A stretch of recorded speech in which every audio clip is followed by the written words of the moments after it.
Step 1, wake up early, gonna rise with the sun. Step 2, get some good, some food in you. Step 3, think real hard about what you wanna be. Step 4, everybody just do your thing. Wake up, today's gonna be a good day. Wake up, today's gonna be a good day. Wake up, today's gonna be a good day. Wake up, today's gonna be a good day. Wake up, today's gonna be a good day. Wake up, today's gonna be a good day. Wake up, today's gonna be a good day. Wake up, today's gonna be a good day. Yo, set your affirmations, aspirations. I got shit to do, the aftermath of preparation. Good food, good mood, blood in circulation. One step at a time, yeah, that's how you make it. Set a goal you control and the steps you take them. I try to pick one thought, have some concentration. And if I make a mistake, it's called education. I try to do this every day, call it replication. Wake up, today's gonna be a good day. Wake up, today's gonna be a good day. Wake up, today's gonna be a good day. Wake up, today's gonna be a good day. Wake up, today's gonna be a good day. Wake up, today's gonna be a good day. Wake up, today's gonna be a good day. Wake up, today's gonna be a good day. So life ain't easy, yo, I think there's a reason though. Ups and downs, just like every different season, yo. Sometimes I'm high, other times I'm barely breathing, though. I always gotta fight and hide from the demons, yo. Negative thoughts are poison, they rot. Head full of flies, so here come the clouds.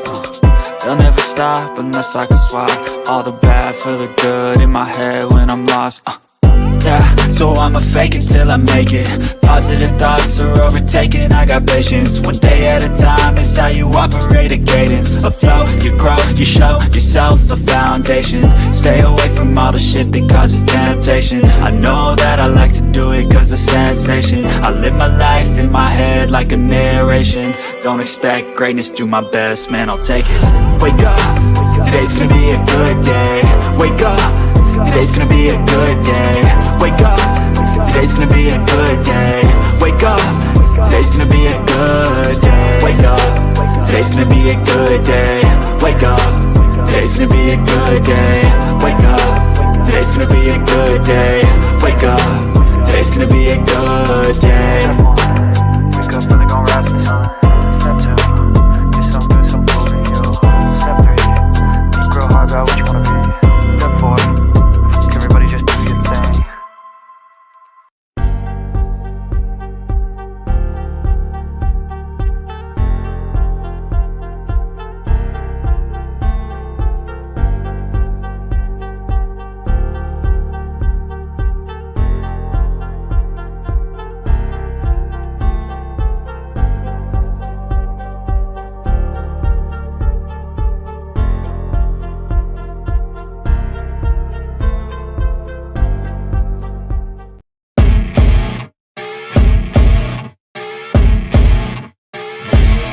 As you wake up in the morning, you want to find the latest, greatest information about criminal cases and have an intuitive conversation about the suspects associated with these cases.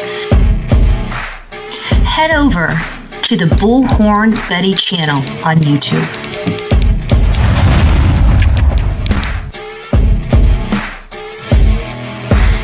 Breaking news right here on the Bullhorn Betty channel. Welcome to the Bullhorn Betty Coffee Club. Enjoy your stay and enjoy your day.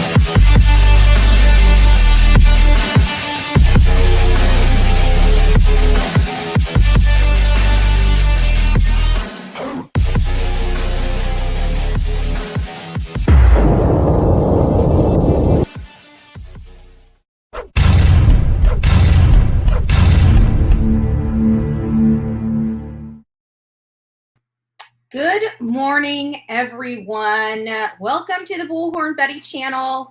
Thank you for coming. There's a lot of people that have a lot of interest in the Kiely Rodni case. And it's crazy because every time we turn around, another twist and turn is added to this story. It's very sad. What's going on out there in Truckee, California, in what happened at Prosser Lake has everybody questioning what in the world truly happened out there. Many of us, like me, were giving this whole situation the benefit of the doubt. I was wrong. I thought this was a young girl that went out to a party, got entirely too intoxicated, made a very poor decision in getting behind a car and made a wrong turn. That is what I have thought from the minute I read the story. About the only thing that I got right in my original assessment until this video came out was the alcohol and the fact that she was most likely in a body of water. So out of everything that I had personally speculated at the beginning, outside of two major things, the rest of it is wrong. Because Adventures with Purpose, as many of you guys know, released a video to its members. I had an opportunity to watch it. How many people in this chat? We have almost 300 people in here right now.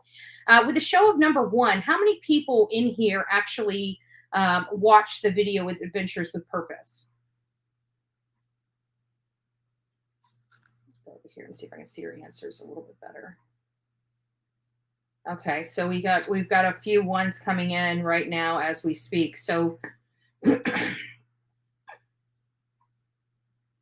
Vape King. All right, so there are a few of you guys that have not had an opportunity to watch this, and that's okay. We're going to, once it's released, obviously we are trying to be very respectful. There are a few people. I did get a call from Olivia, like literally a few hours after the members only was released, and people were already taking the content and disseminating it to other people. And I just think that is just very, very tacky. I mean, these people do a lot of good work. And to be honest with you, if you're not a member, I don't, so it's just, it's sad, but we're going to try, we're respectful of them. We were very fortunate enough to have their executive producer pop in here and give us an opportunity to speak with him and dive in a little bit more on what they found prior to us, prior to this video. Well, I guess it was right after the video was released. So I was very thankful that they gave us their time. They didn't have to do that. This, in the grand scheme of things, the Bullhorn Betty channel, although it's growing leaps and bounds, is in the grand scheme of things a smaller channel. Like Zav Girl, she's got 60 some odd thousand subscribers. There's other channels that had a heck of a lot more subscribers than Bullhorn Betty.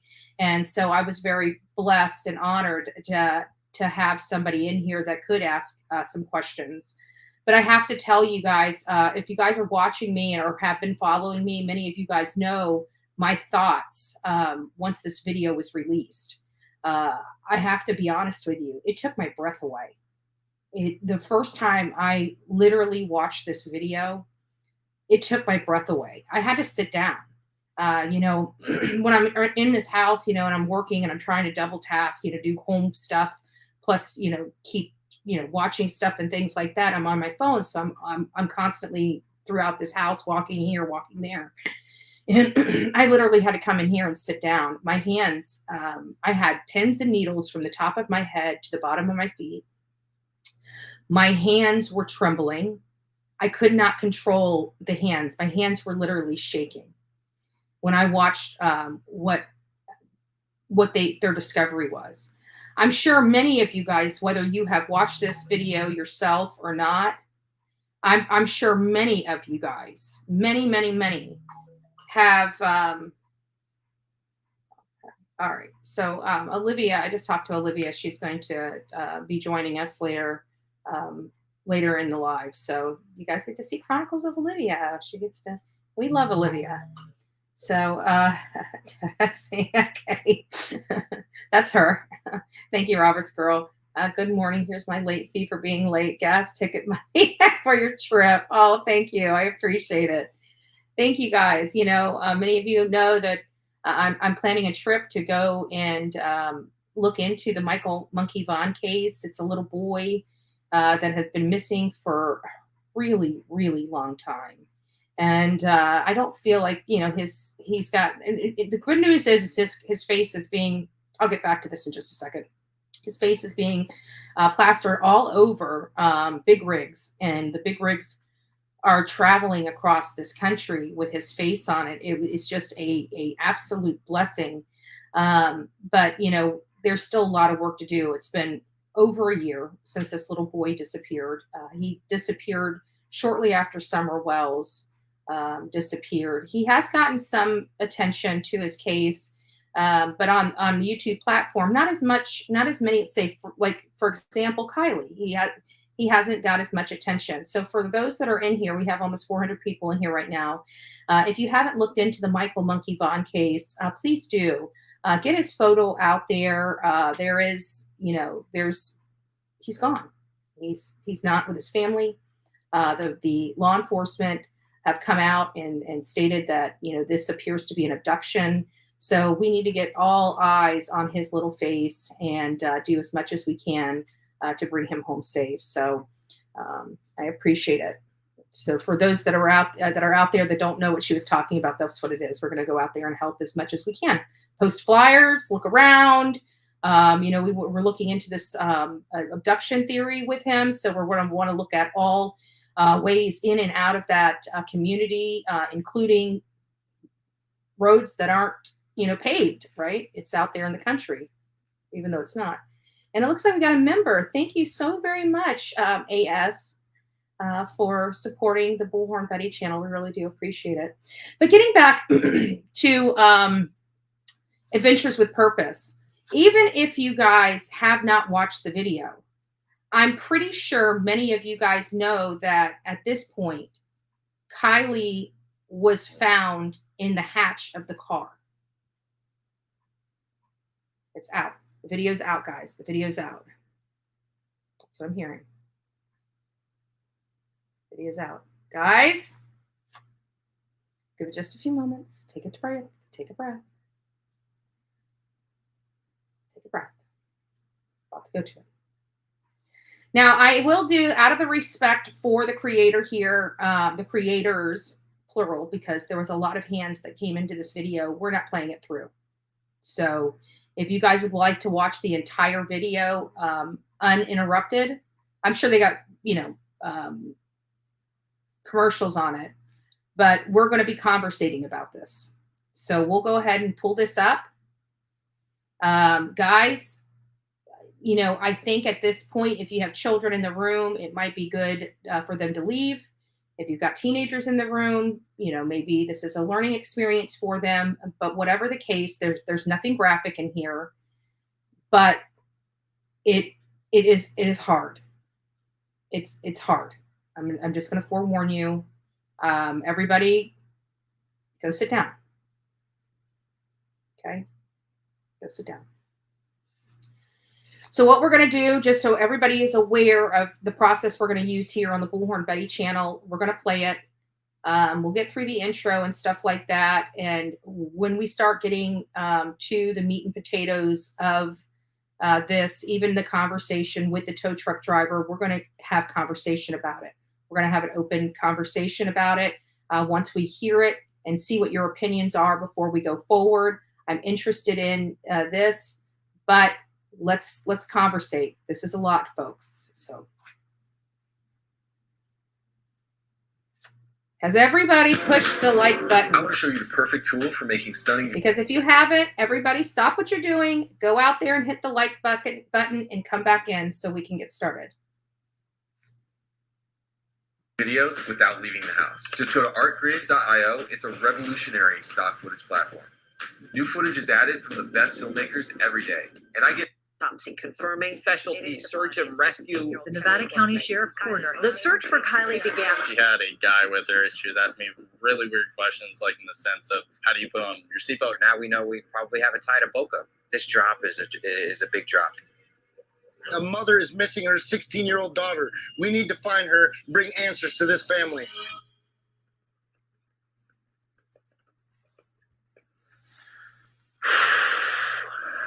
We need to go get suited up. Tonight, the weeks-long search for missing teenager Kiely Rodni ended just yards from where it began. Call the authorities.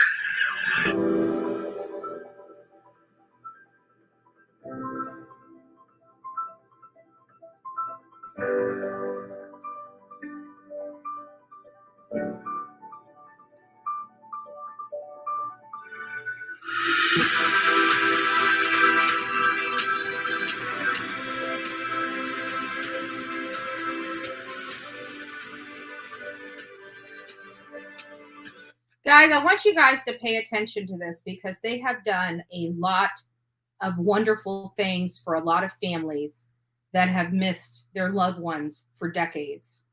My understanding is that this outfit here came out looking for scrap and ponds and stuff like that, and realized the gift they had when they found their first vehicle, and they started realizing how much good can come of the work that they did, and that's why they started doing this work. So God bless them. Guys, go over there and make sure that you support this. Again, this is not going to be a video that's played through and through. We're going to be probably jumping around just a little bit and having this up for open discussion. If you want to see the entire video in its entirety, I'm going to ask you guys to go over to Adventures with Purpose to watch the video in its entirety. They did a lot of good work and a lot of hard work on this video.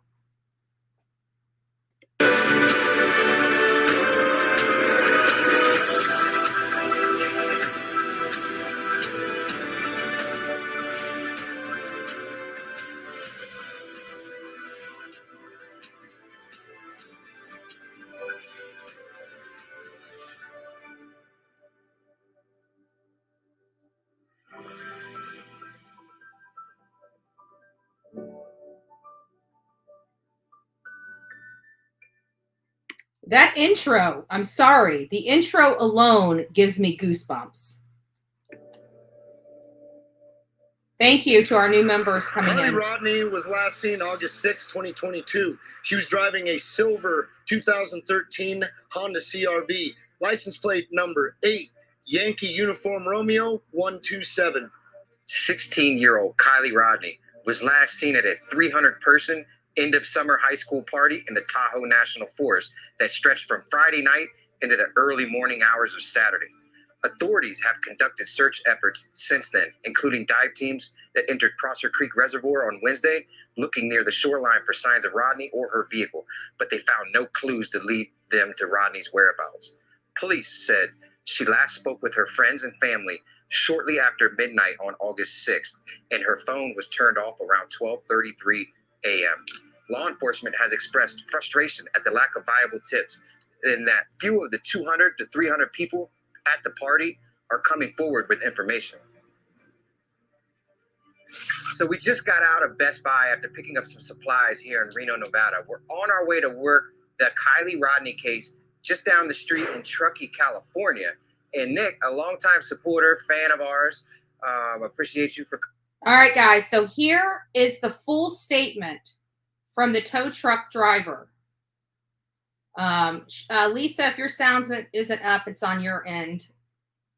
But this is that you guys are about to hear the interview that they've provided to us on this clip, and we're going to pause here and we're going to open it up to what you guys think. Coming up to us possibly has some information in regards to the Kiely Rodni case. So why don't you explain a little bit about what you may have run into? So my name is Nick. I work at an emergency roadside assistance program. I got a call up in Truckee, Boca, for a battery call. So pretty much that means that the vehicle can't start. So I went en route up there, found the vehicle. At the time, I didn't realize that this was a situation until later on. But let me stop you right there. Yeah. You said you went to Boca. Yes, sir. So over near Boca Lake. Yes, sir. So not Prosser Lake, Prosser Creek Lake. It's right by Prosser Creek. Yeah, so just north. So you went to Boca. If you guys remember, when we were on here, we talked about Boca Reservoir, because we talked about her possibly making a wrong turn and going into that particular lake. This is the lake where he is discussing seeing this couple, but I didn't hear. Well, we'll talk about it. First, when I went there, I realized after my test that, everything was working great on the vehicle. At that point in time, I did notice that, she was very hesitant and very skeptical on everything that was going on. She was asking me really weird questions, in the sense of, how do you put on your seatbelt correctly? And okay, and she asked me to show her on how to connect it to her actual belt. After that, she was stating on how she was there all night and she couldn't get her vehicle started due to the fact that now we both realized it was in neutral. She was wearing a sweatshirt, so it looked like she has been there for quite a while. What color was the sweatshirt? It was a gray sweatshirt. Gray sweatshirt. Was it dark gray or light gray? It was light gray. Okay. Yeah. Also, there was a guy there that was with her at time being. He was wearing a black San Francisco flat top, all cap, facing forwards, brown hair that's sticking out just a little bit on the sides. It was kind of like they were both kind of at unease, is what it looked like for me. As if either they had a crazy night or a crazy day, or there's something going on I couldn't know. And at the time, I didn't realize what was going on. But other than that, he was, a thinner built guy is the best way I could put it, with a bro tank, and it was a white bro tank. He had some freckles on his face, or maybe his acne or whatnot, but it was on both sides of his face. He was also a little bit shorter than me, so I'm 6'3". In hindsight, you're realizing all of this. When do you think that this took place? Was it before, during the day, after she would disappear? This was clarified, but I want you guys to pay attention to his response. To be honest with you, it's either right after she disappeared or right before she disappeared. But it was around noonish, 11 o'clock in the morning when I got out to her. During that period of time, after the period, I told her that I was going to leave and I hope you have a great day. Vehicle, I told her to keep it running for a couple of hours. Guys, stop getting ripped off by your car insurance company and check this out. Okay, are you ready? All right. Obviously make sure everything's working good on the vehicle, charging system wise. At that point in time, then I left, and then a week later is when I saw at a coffee shop that she was gone. You saw this on a flyer or something? Yeah, but then everything spiraled out of control, and I got in contact with the detective and tried to do everything I could, and then I saw you guys. Now we know we probably have a tie to Boca, which was already on my radar. Do you know who placed the call to your roadside company? So I can't get details. Calls don't go through me. They go through dispatch. So you don't have.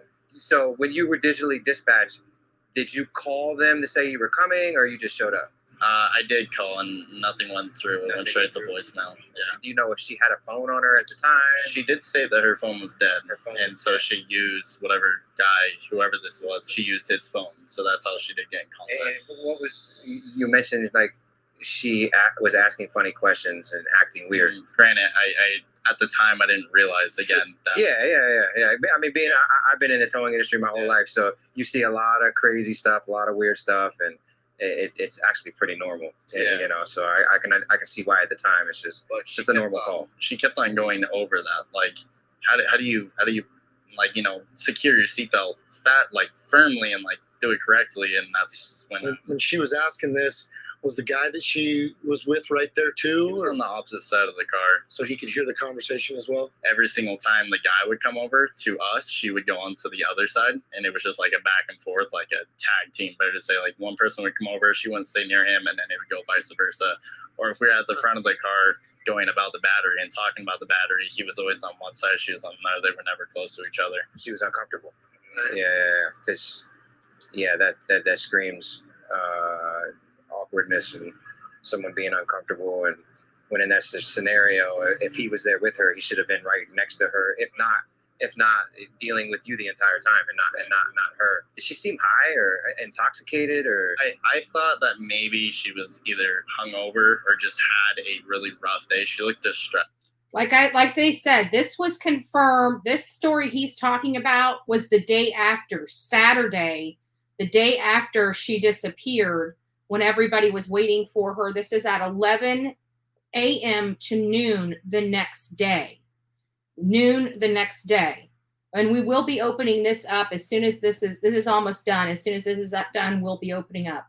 Can you show me on the map where you saw her? Absolutely. All right, so we're here in Reno. Let's go down to Truckee. There's Prosser, there's Boca. Just drop a pin on the road exactly where you saw her. Well, we're at the right place, right? Boca, you come in, you follow this road down. I think that is the turnout right there. Yeah, this is it. And so right there, how she was coming out this way, So and out of her front end was facing 894. yeah. All right. And did you leave before her, or did she leave before you? I left before her. Was there anybody else around? There was people far back here, yes, but not near her. No. Did you notice anything in particular in her car at all? I mean, besides perfume bottles and like, yeah, actually there was a perfume bottle that was in the center console, and that was all that I recall, to be honest. Did she have anything on her keys at all? I don't remember. Did you say that you guys have cameras that could possibly get some sort of facial recognition on? Yeah, so we do indeed. We have cameras facing front and rear of our vehicles, as well as that we do have like audio. So they do have audio and cameras. He's saying that they have audio and cameras on the truck. So we could pick up audio from inside and outside of the truck. So we did have that, and I'm guaranteed. I mean, my vehicle is facing directly towards hers, so that's how I normally do it for my protection. What's the window you're giving us of when this happened? Either Friday, Saturday, or Sunday, I believe. Because the weekends I usually cover Truckee. So, and that Friday I also worked in Truckee. So, yeah. If you were to make a bet on what day it was, what would you say? I mean, when I was looking back under my GPS, under my phone of where I've been, I was there both Saturday and Sunday, farther in to Boca. Everything you just heard unfolded right here where I'm standing. Talking about where Nick described him parking his service van. When he pulled up to give the battery service to Kiely, he parked his van right here, facing that direction. Her vehicle was parked right over here, facing 894. Interested in selling print. Okay, so we're going to stop there just for a second. We're going to be opening this up. I've got somebody already in the back chat, but a couple things that I wanted to bring to your attention was this was supposedly the next day, Saturday, 11 a.m., between 11 a.m. and 12. Excuse me. He says that they were focusing on the seat belts and how to secure the seat belts. But here's the thing. Kiely was not belted into that car. We'll get to that later, but I'm pretty sure even if you haven't watched this video, you're well aware that there was no seatbelt buckled in that car. Most likely the car was in neutral, and we're going to go over the windows and everything later. The tow truck driver also stated that her phone was dead, and that she stated something like, that's how she called the guy or something where she called the guy. We'll have to go back and listen to that. He didn't recognize either person until a week later when he saw a flyer. So at this point, a week later, you've already got people on the video or on TV. You've already got news out. Was this mistaken identity? Some people are claiming that that's possible. And the other thing that's got me off-putted with the whole tow truck driver, first of all, I want to let you guys know, based upon what I'm looking here, he didn't look deceptive. He didn't look like he was intentionally trying to deceive or intentionally trying to be part of a story that he wasn't, in my opinion. Okay, other people may have seen something I have not seen, but to me, it didn't appear that he was intentionally trying to deceive the public. But what I didn't understand and many of us have used AAA. Many of us have our insurance. Like for example, my insurance comes with, roadside service. I pay additional fee every 6 months to have roadside service associated with my insurance company. There's not one time that I have not been, when I call a service company, a tow truck, or even AAA or my insurance, not one time that they say, do you have your card on you? Make sure your driver's license is available because they got to fill out their paperwork. They have to fill out their paperwork. So my question with this tow truck driver and my concern is that he's basically saying that he has no paperwork, but he states that he has no paperwork with their information on it.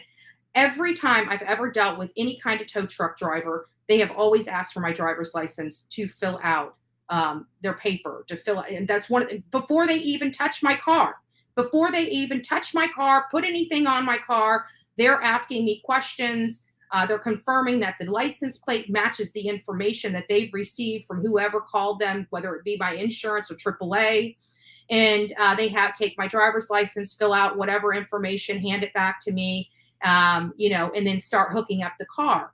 So he can't find any, or at least didn't allege he had paperwork. He actually said just the opposite, that he doesn't get anything from the person that called him, that he called a phone number, but the phone number was dead. Well, what number did you call? Whose phone was that? Was it Jagger's phone? Was it Kiely's phone? What number did you have that you were calling that went to a dead phone or to the voicemail, immediately to voicemail? Those are things that could corroborate his statement that I haven't yet seen. And not only that, but even his paperwork, it comes with carbon copies on it. It should have in his company, his own company, the company he works for, not Progressive, not State Farm, not AAA. His company has to maintain copies. Where's his copy of his paperwork that has the license plate number on it, that has the driver's license or the person's name written on the paperwork? That's what's making me, just a little bit with this whole tow truck and him not having information and people having to get search warrants and stuff, that just has me feeling a little odd, So hold on. I'm going to go ahead and bring Sunflower Beth in. Sunflower, I'm going to go ahead and bring you up. If you don't want your camera on, you can turn it off now. Just please mute me in the background if I'm playing. Okay. I'm good. Hi, how are you? I'm good, thank you. It's nice to see your pretty face this morning.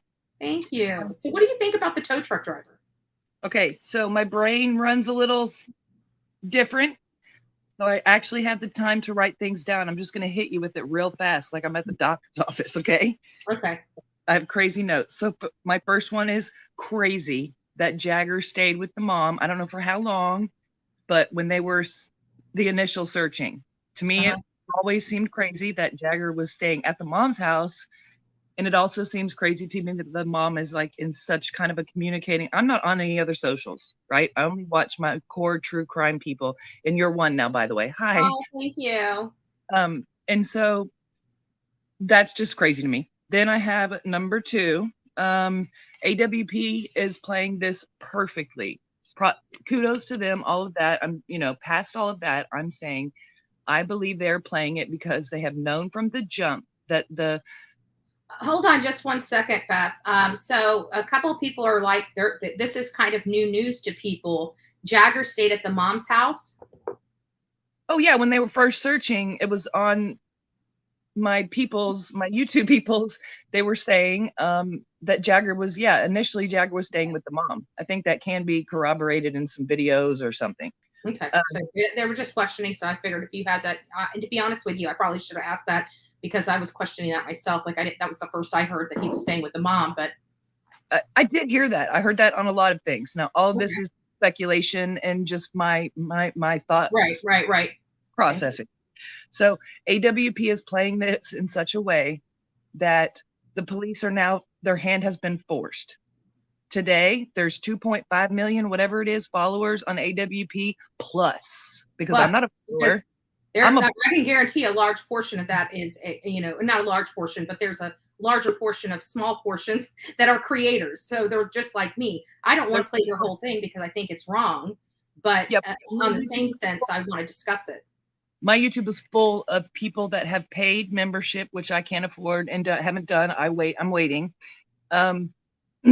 So I think they played it so that the police their hand is being forced to investigate, to come up with the answer to what happened. My third thought is the window being smashed out could have either I believe it could have been an impulsive, whether it was premeditated or not, like throw a rock through a window to make it sink quicker, right? Or just they were crazy, maybe they're messed up. I don't know. Kids make rational decisions all the time, whether they're the window was busted out either to drive it in, so they knew that because somebody was going to have to get out. Right. Or it went in. Before we put it in, I don't know why they would bust it. But anyway, I think the window is a premeditated, so it will sink quicker, or we can get out. Mhm. My final thought is, now we're on to the tow guy. Where's the time? Where's the date? Where's the video proof? He said, I have front and back cameras. He said, and what you said, I saw you getting hot for a minute. I get it, right? And you were saying, what phone number? Who did you call? So is this another Ronnie? Right. And by the way, we have to remember that when he all of a sudden saw the flyer, sure, believable. First thing was mentioned, he's a massive AWP fan. So there's that. People want clout. And then it also immediately misdirected them to another body of water nearby. Okay.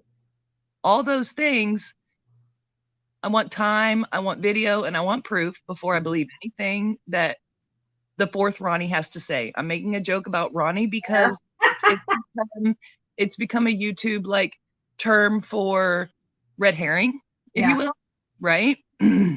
and for the record, I went down the rabbit hole with Upchurch. He said that the mom wasn't really crying for her baby. Then I lost him. But we all have our processes. I too am ADHD, like Upchurch is, right? I mean, so not only that, but everybody speculates, and then you're right. Their mind processes things differently. And what if what he was saying was right? Because I mean, when you start going down rabbit holes, it's kind of crazy how things can be connected if you really want them to be. Here's long story short, I was adopted in the 80s, closed adoption. I'm 45, so I've been looking for my parents since phone books only, right?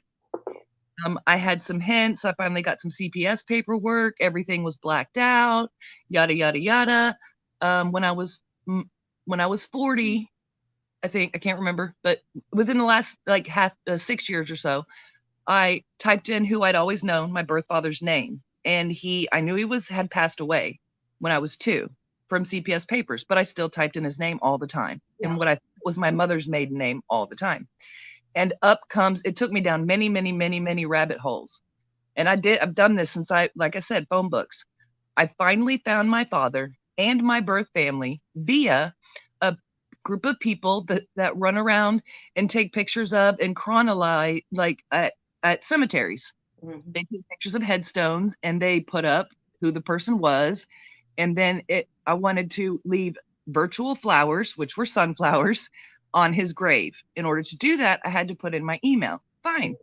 I found this guy through my dad through the thing, and I put in the flowers, and I'm done. Right. 24 hours. Before we get down this thing, because I've got people in the back, what other things do you have on your list related to the tow truck driver? That's it. What else is there? Yeah. Time. I need proof. It's just odd. It's just odd, and this is the next day, and he's talking about almost like a cleaned car with a bottle of perfume in the cup holder. We don't even know if she ever had a bottle of perfume in the cup holder. Could this have been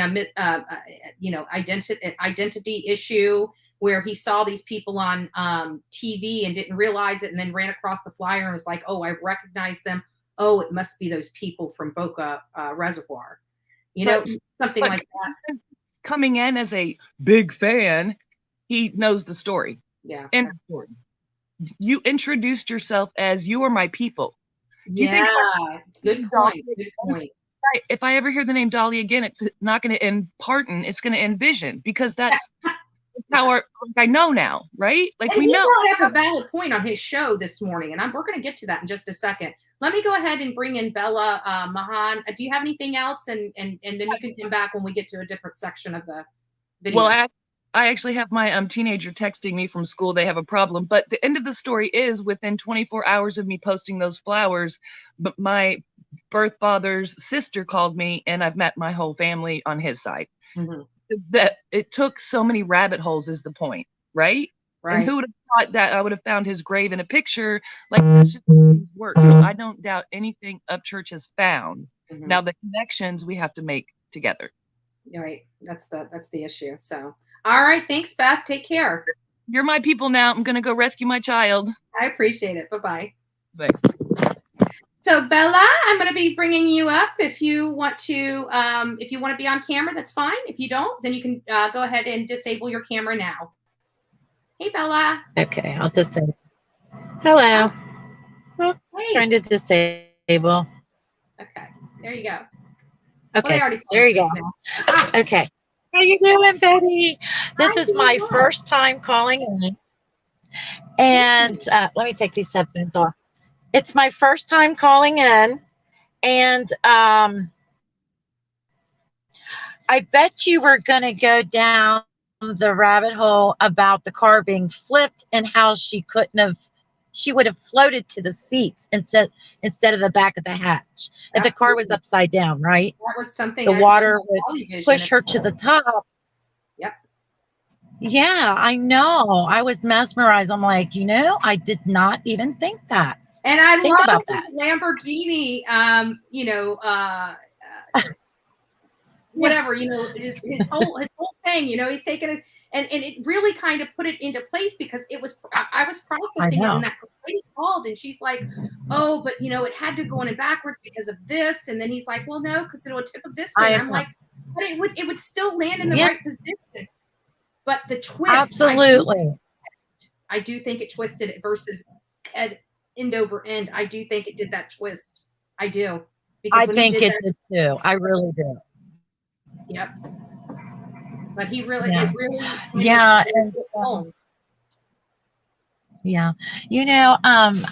I'm suspicious of the tow truck driver.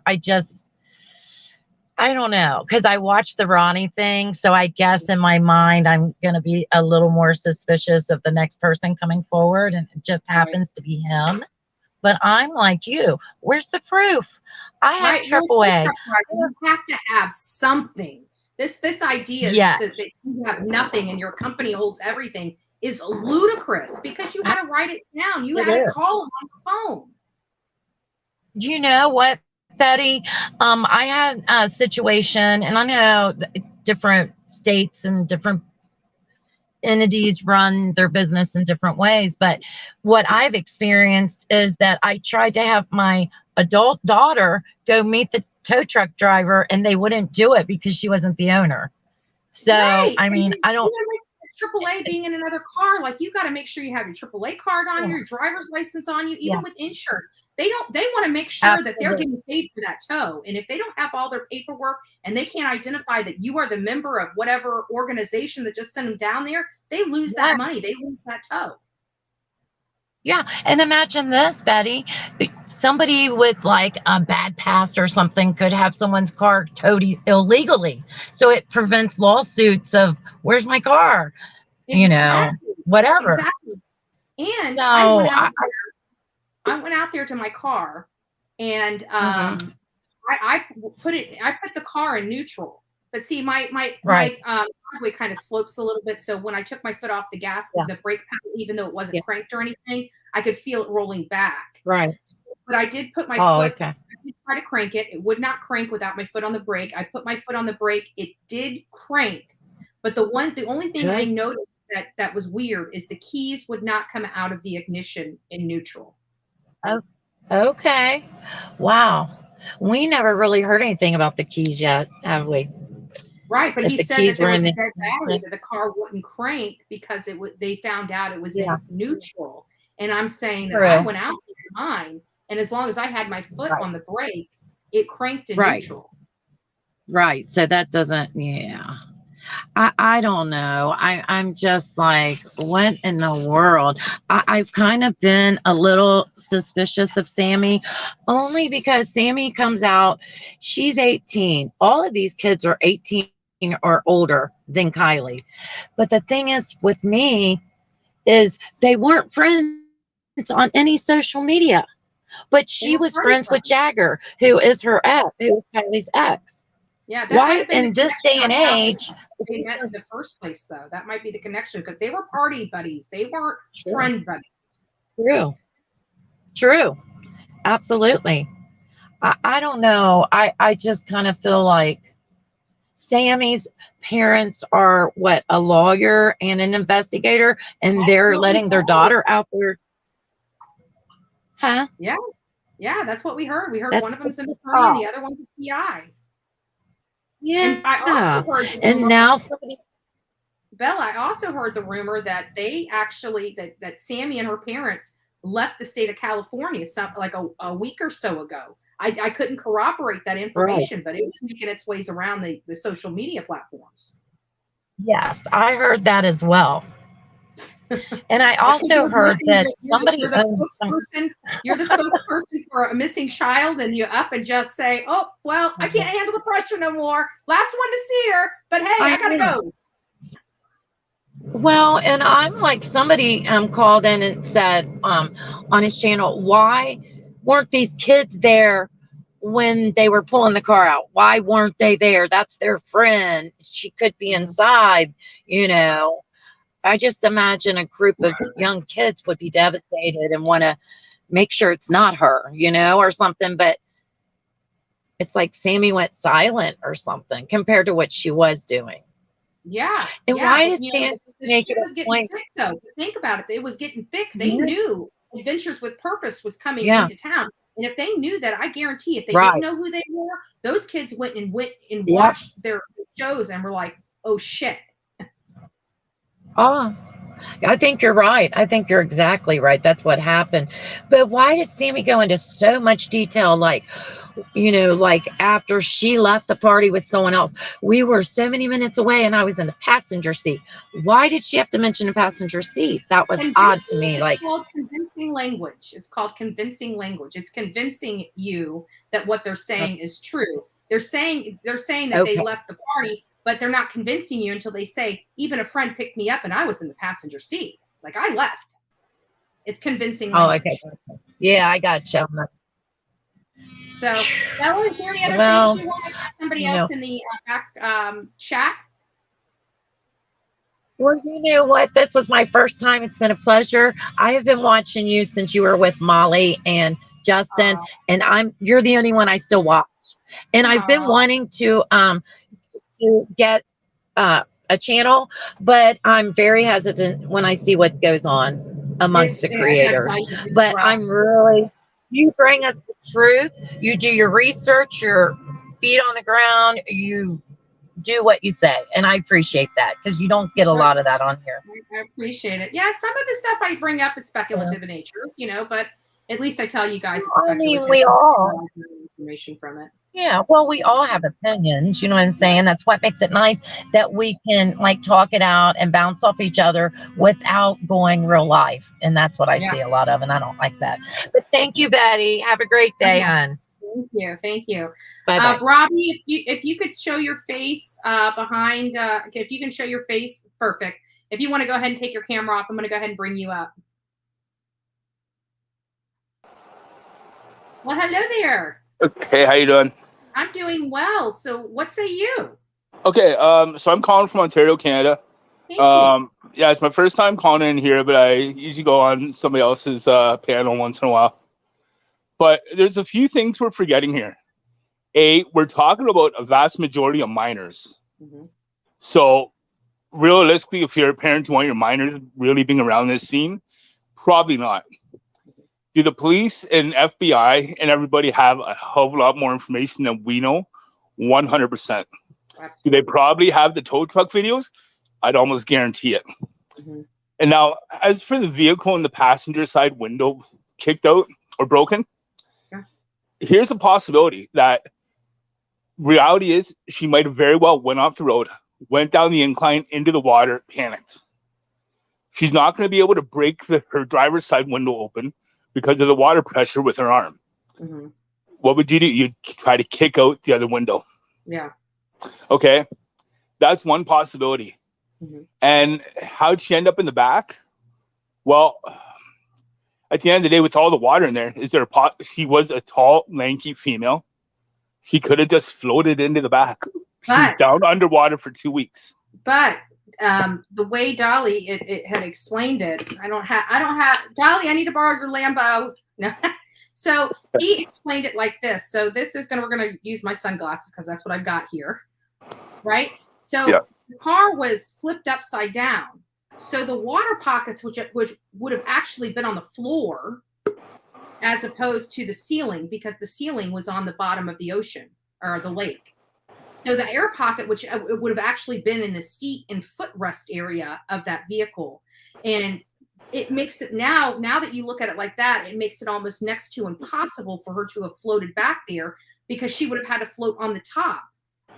She wouldn't have sunk to the bottom and floated under all the seats. Yeah. But you know what? I agree with you there. Except here's the thing: she probably wasn't wearing a seatbelt in the first place. Right. So when the vehicle flipped, did she get flip tossed too? Yeah. Good. And point. then from there, that's just thinking outside the box here. Mm-hmm. But I think until a lot of people come to the conclusion that we are dealing with minors here, and that at the end of the day, we probably aren't going to even find out what happened. Because they're all minors, and we're sitting here chasing rabbit holes, red herrings, all this other stuff, and it sucks. My biggest thing with this is that, there's so many people out there just speculating, and at the end of the day, a 16-year-old kid lost their life. It's horrible. I know a family here, both parents had to bury both their children, which I can't even fathom the thought. I have 3 children, all that are going to be in university this year. And so it does hit a low personal nerve with me. So, I think at the end of the day, we have to remember this. And accusing, this Sammy kid or anybody else is not fair. It's not right.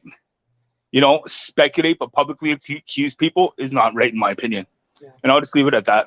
Yeah, I agree 100%. What those kids went through, especially, let's take, for example, let's say Jagger had literally nothing to do with it. Let's say Jagger wasn't at the Boca Reservoir, or if he was out there searching for Kiely. We don't know if they heard in the back channels that she was in that water.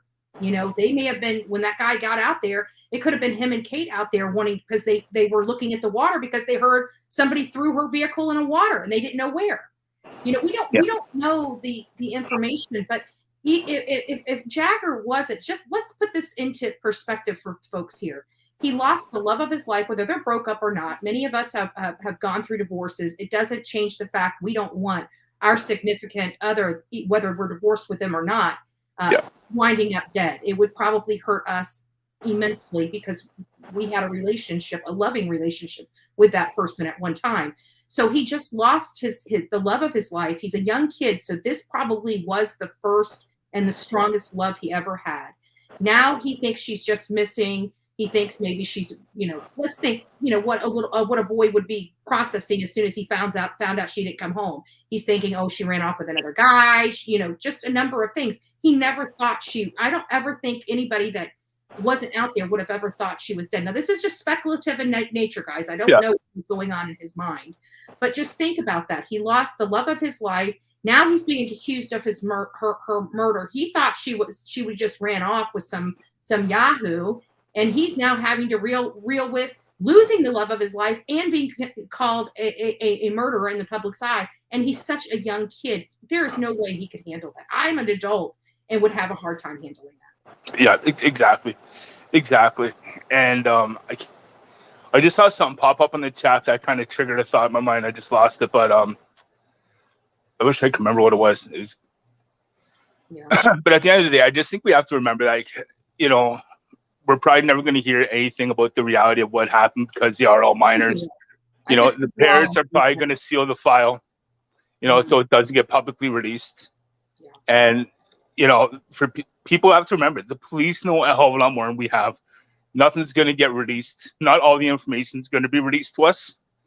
I know I was going to say, sorry, that people say, well, how do people not hear a car go in the water?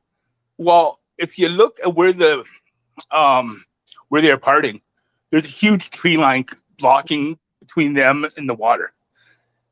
Music, talking, parting, you're not going to hear that vehicle go in. Even with the headlights, they're going to be dimmed out so bad that you're not going to notice. And who's going to even think about looking, as they're leaving, looking for a car in the water? Right. Nobody. And the biggest question is, where did Kiely get the alcohol from. Mhm. I know for me, my parents used to buy me alcohol. Yeah, which was what makes me wonder, because they said her car was the hot spot. Was she the one that brought the booze to the party? And my question is, like, I will be honest, when I saw the mother's interview, I found her reaction odd. If the parents bought the alcohol, ultimately, they're criminally negligent for her death. I would be, but we do have to. I mean, this is the information we have. We know she was the hot spot. There was a lot of stuff in her car. I doubt she was the only one the young teenager that would have brought stuff with her. But it was alleged that her specific vehicle was the hot spot. Yeah, but I think that's one thing that I would really like to know out of everything else, is that where did the alcohol come from? Yeah. Because I have a funny feeling that, she was a smart child. She graduated high school already. Mm-hmm. She seemed to have allegedly a good relationship with her parents. Yeah. And I know my parents used to buy me alcohol all the time. So I have a funny feeling that the parents bought the alcohol, which ultimately would put them on the hook for their own daughter's passing. Maybe that's which would why be horrible. the mom seems, extra aggravated. She really does, but people grieve. I think Adventures with Purpose, their statement really said it all. People grieve a little differently. Yeah. And you go through a process where it's everybody else's fault too. Yeah. And part of the grieving process where, Another thing too is that on this other channel I follow, somebody watched the video and they said the diver's reaction and face, when he came up and he's like, "Oh, you have to call the authorities." Mm-hmm. Well, allegedly it was his first dive. Very well could have been the first time seeing a deceased body. And when he came up, who else are you going to call? Of course, you're going to have them call the authorities. You're not going to order a pizza. Well, I don't think that was the statement. The statement was more in line. She's in the back seat, or she's in the back. It looks suspicious. Call the authorities. Yeah, it's just like, I haven't seen the video yet. I'm going to watch it today. Yeah. But it was just the way the person described it. She's like, when the diver came up, he's like, "You have to call the authorities." I'm like, it's speculation like that. Yeah. Like, sometimes a little bit of common sense has to be used. Like, of course you're going to call the authorities. Right. Like, who else would you call? Right. You know what I mean? Like, but this person went to this big rant over it and went down this huge rabbit hole over it and just, But yeah. But it was all now, Robbie, I've got somebody else in the back chat. Is there any other things that you think are important? No, I'm good. Thanks for having me on. Thanks for coming on. I appreciate it. Thank you so much. No worries. Okay. Trucker, I'm bringing you forward. If you want to keep your camera on, you can keep your camera on. If you want to turn it off, you can. I'm pulling you up now. Okay. Hey. It's my first time doing this, so. Thank you. Yeah, first time ever I figured it out. I just have a comment about the tow truck driver, not having the info. Yeah. I know, as being a truck driver, we get the information on like where to go through a computer, but we don't get like the payments or how they paid, the company paid that we delivered to, and we don't keep any records. We have no reason to keep the records. Mm-hmm. Do you guys have to, because every time somebody tows my car, they always take my driver's license and fill out a top portion. But of course, mine is from, either my auto insurance or AAA, but they have to fill out the top portion, and they take my credit card or my driver's license, not my credit card, but my driver's license every single time, and go to the truck and fill out paperwork. Yeah, but on him saying that, I can understand where he wouldn't have any of the information. Like the cameras, to access the cameras in the truck. Say if we had an accident, the company has to go through the party that monitors the cameras to pull it back from the time and date and all that. And it does take quite a bit of time. Okay, so he would not have any access to it. Well, that's good information. That's why he's probably pretty dead on about it. Okay, because I didn't feel like he was being, and I made that disclaimer before I said, I had some questions about this, was that he didn't seem to me to be deceptive. His body language, he seemed like he was, he was telling his truth, as truthfully as he could. But that doesn't account for if there was, if he did get the wrong people, again. Right. It could possibly not be Kiely. Right. Right. That's what I'm Right. thinking. I'm thinking it was another girl. She's probably in the trunk of it. Yeah. That's what I'm thinking. What do you think about the whole story before? I know I really appreciate you coming and explaining that, because I personally didn't know. I don't know. Yeah, a lot of, I only know it's like I've been towed before, and my company, well, not the company I'm with now, but previous companies, they actually handle all that. Call the tow company, they pay for it. All I do is just sit there and let them do their job. Then I leave. I don't ask no questions, no nothing. So there you guys go. For all those that, even like me, that was speculating that he should have sent. What about the phone number? Him calling the phone. He said he called the phone and got the voicemail. Wouldn't he be able to still have a record of that call? And your cell phones are your cell phones, right? Or they come. Yeah. I have had them call me, the tow people or whatever. Yeah. The only thing I could see with that is if maybe he might have given the number to the police, maybe he's done gave the number to the police. They know who it is. Yeah. Because I would have it if they called me. Yeah, because, we heard from Jared on that one show that they were about 95% sure that they've positively identified the male. Yeah, they know. They know. If they got that number, they know. And listen to this. Before, AK, I'll get to you in just a second. Before I go, there was a text message. I know somebody in this chat sent it to me. It was either them or Olivia. And I went through all Olivia's texts, but I did receive something. Maybe it's in the file. Hold on just a second. Anyways, it basically, it was a response from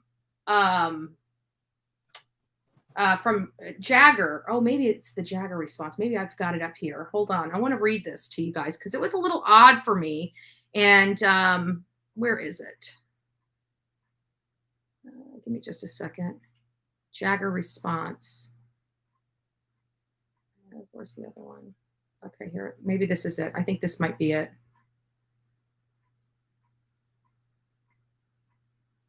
Here it is. It is. Look at. Let me pull this down just for a second. I want you guys to look at this. This is a. Where did it go? I'll get back to it. This is an email from Jagger. There it is. Or a response from Jagger. And I think this, if I got the right one up, sorry, AK, I'll be with you in just a second.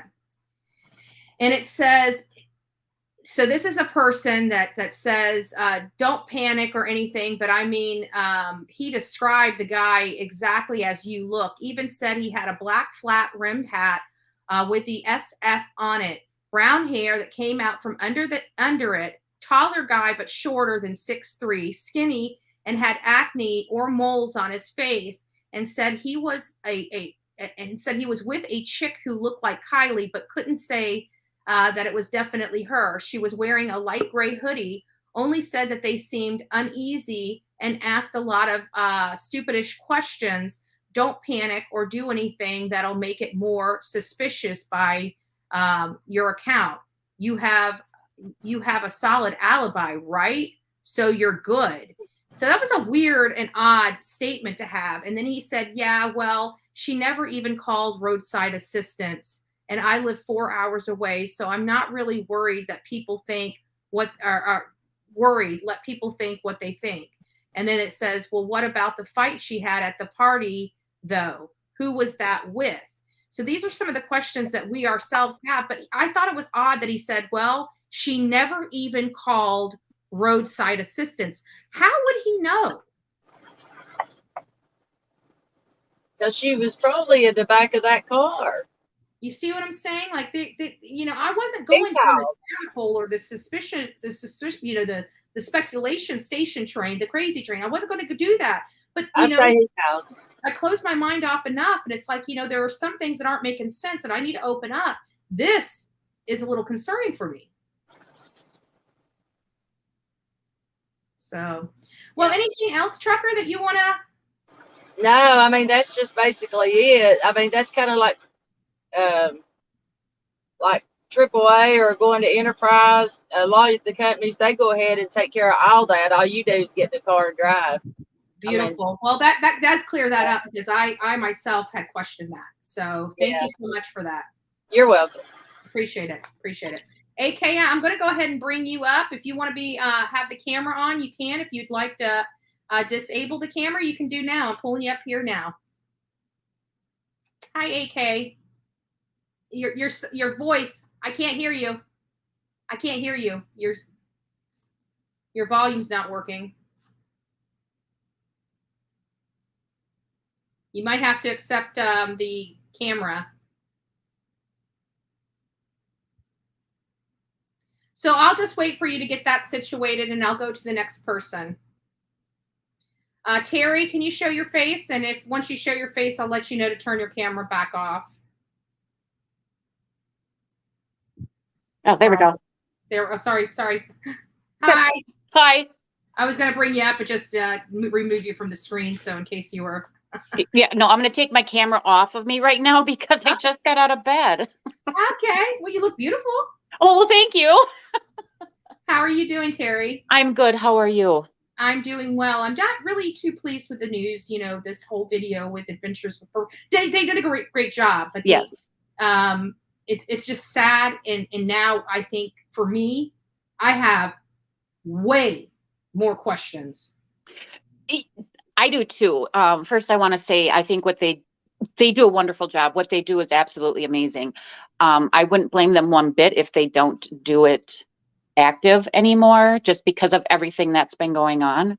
Yeah. My question is, and I don't know if it's been addressed or not, but the tow truck driver, the one thing that threw me off when he was talking was that he was asked if he called her back, and he said yes, he called her, but her phone, it went straight to voicemail. Her phone was dead. Yep. But how did she call him? Yeah. Because it sounded like in his thing, maybe we'll go back and rewatch that, but it sounded like at the beginning, she said that whatever guy came there, it sounds to me like that she called him out there to help her with her car. And Okay. they couldn't figure it out, and then she called. That's kind of, we'll have to re-listen to that because right, because it doesn't make some fine details in that. Yeah, it doesn't make sense, because how would the tow truck driver get her phone number if she used his phone to call him? The tow truck driver, I mean. Right. That's my question. Good question. Yeah. Good question. It was never answered. No. It just, I watched it a few times, and am I hearing him right? And that part does not make sense to me. Right. Anything else? I'm going to go ahead and pull AJ back up to the channel. Nope. Thank you so much for taking my call. Hi, Jerry. Thank you for coming. Thank you for participating. Bye-bye. Appreciate it. Bye-bye. Okay, AJ, I'm going to go ahead and pull you up. How are you? Yep, still can't hear you. I still can't hear you. It's still muted. Something's wrong.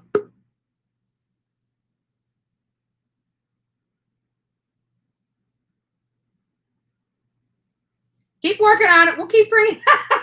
We'll bring you back up whenever you get it worked out. Carrie, I'm going to go ahead and bring you forward. If you want to be on camera, that's fine. But if not, now would be a great time to turn your camera off. I'm pulling you forward now. Hi, Carrie.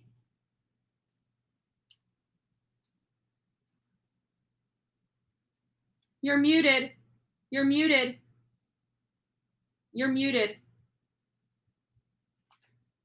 Let's see if I can unmute. You have to unmute yourself.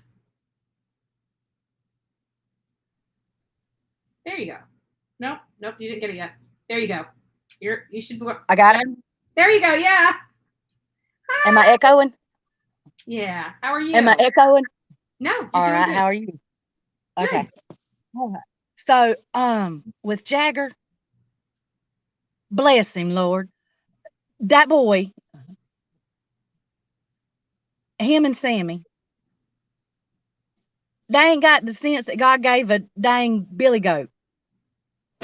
They wouldn't be in half the mess, I do believe, if they'd shut up and hadn't put themselves in the position that they're in, because all they've done is cause people to speculate about them now.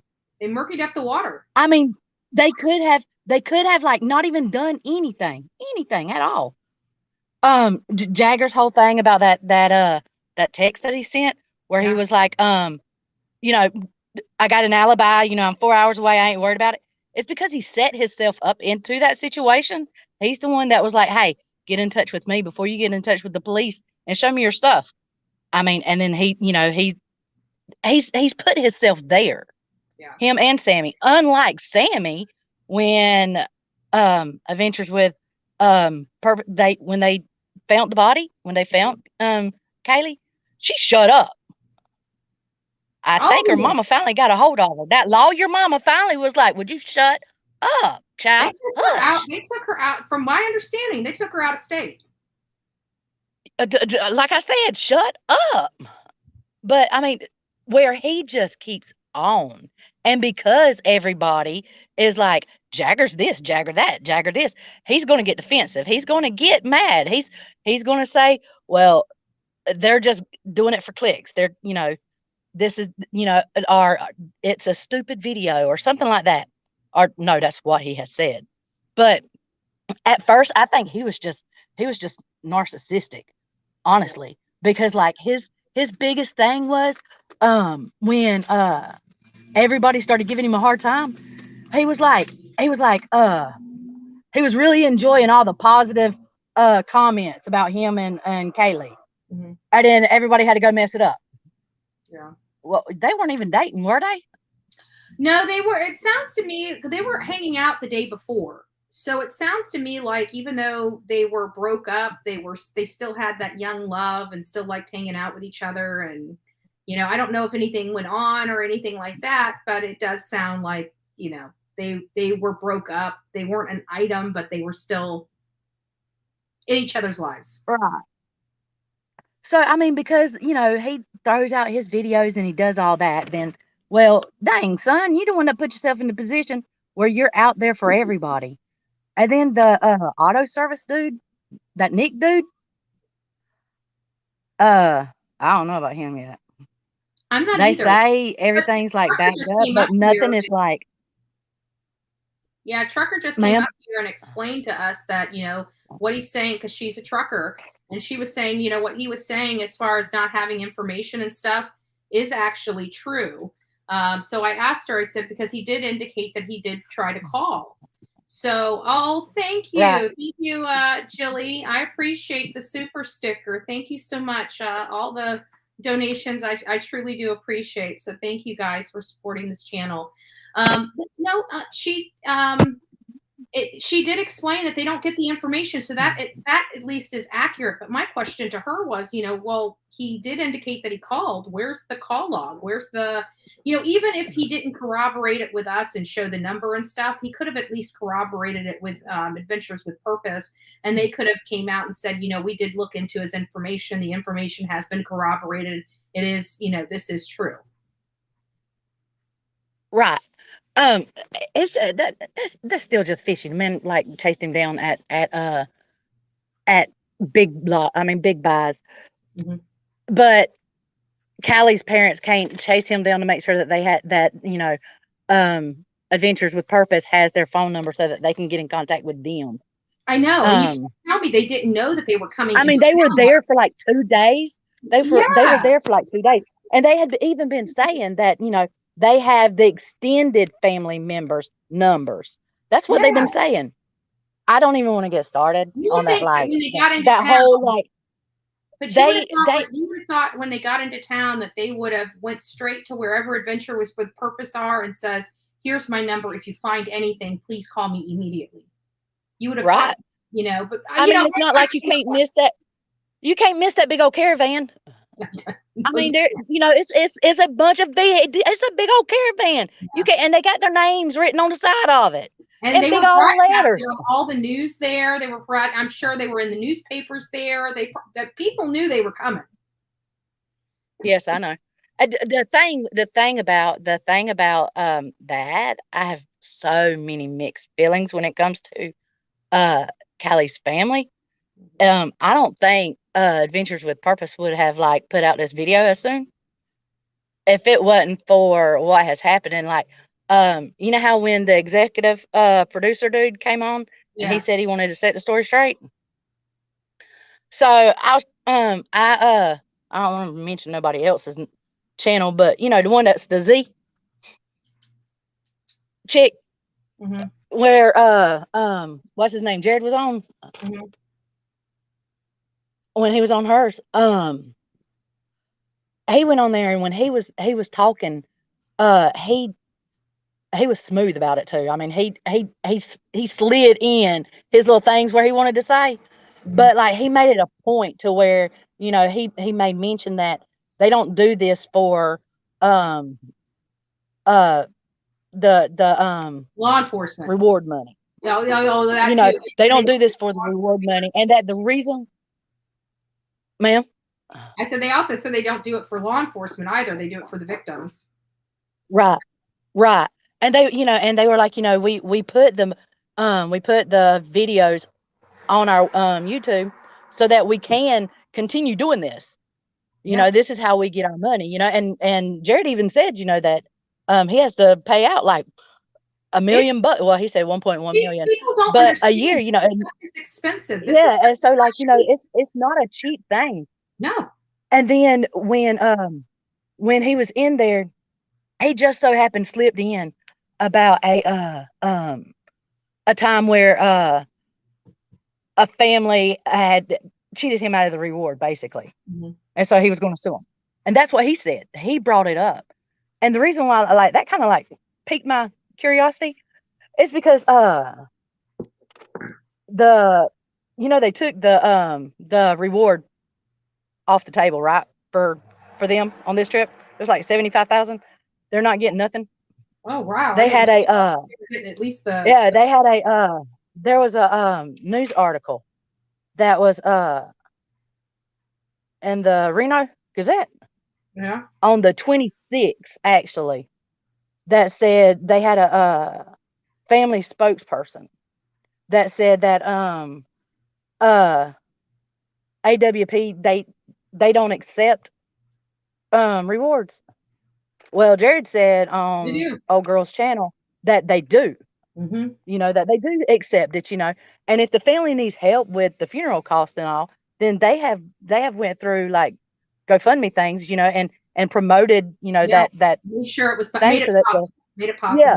So, but yeah, they basically sat there in that that article, and they like, you know, they put up there that they're not getting the money. And they said that some of the big donations were going back to who donated, and the GoFundMe was going to the family. Now, I'm sure AWP don't mind. You know, they're not. He said he's not going to fight nothing. Yeah. But, you know, he was like, you know, it just gets sticky. It's basically one of those. It's basically one of those. It looks like she needs it more than he does. Yeah.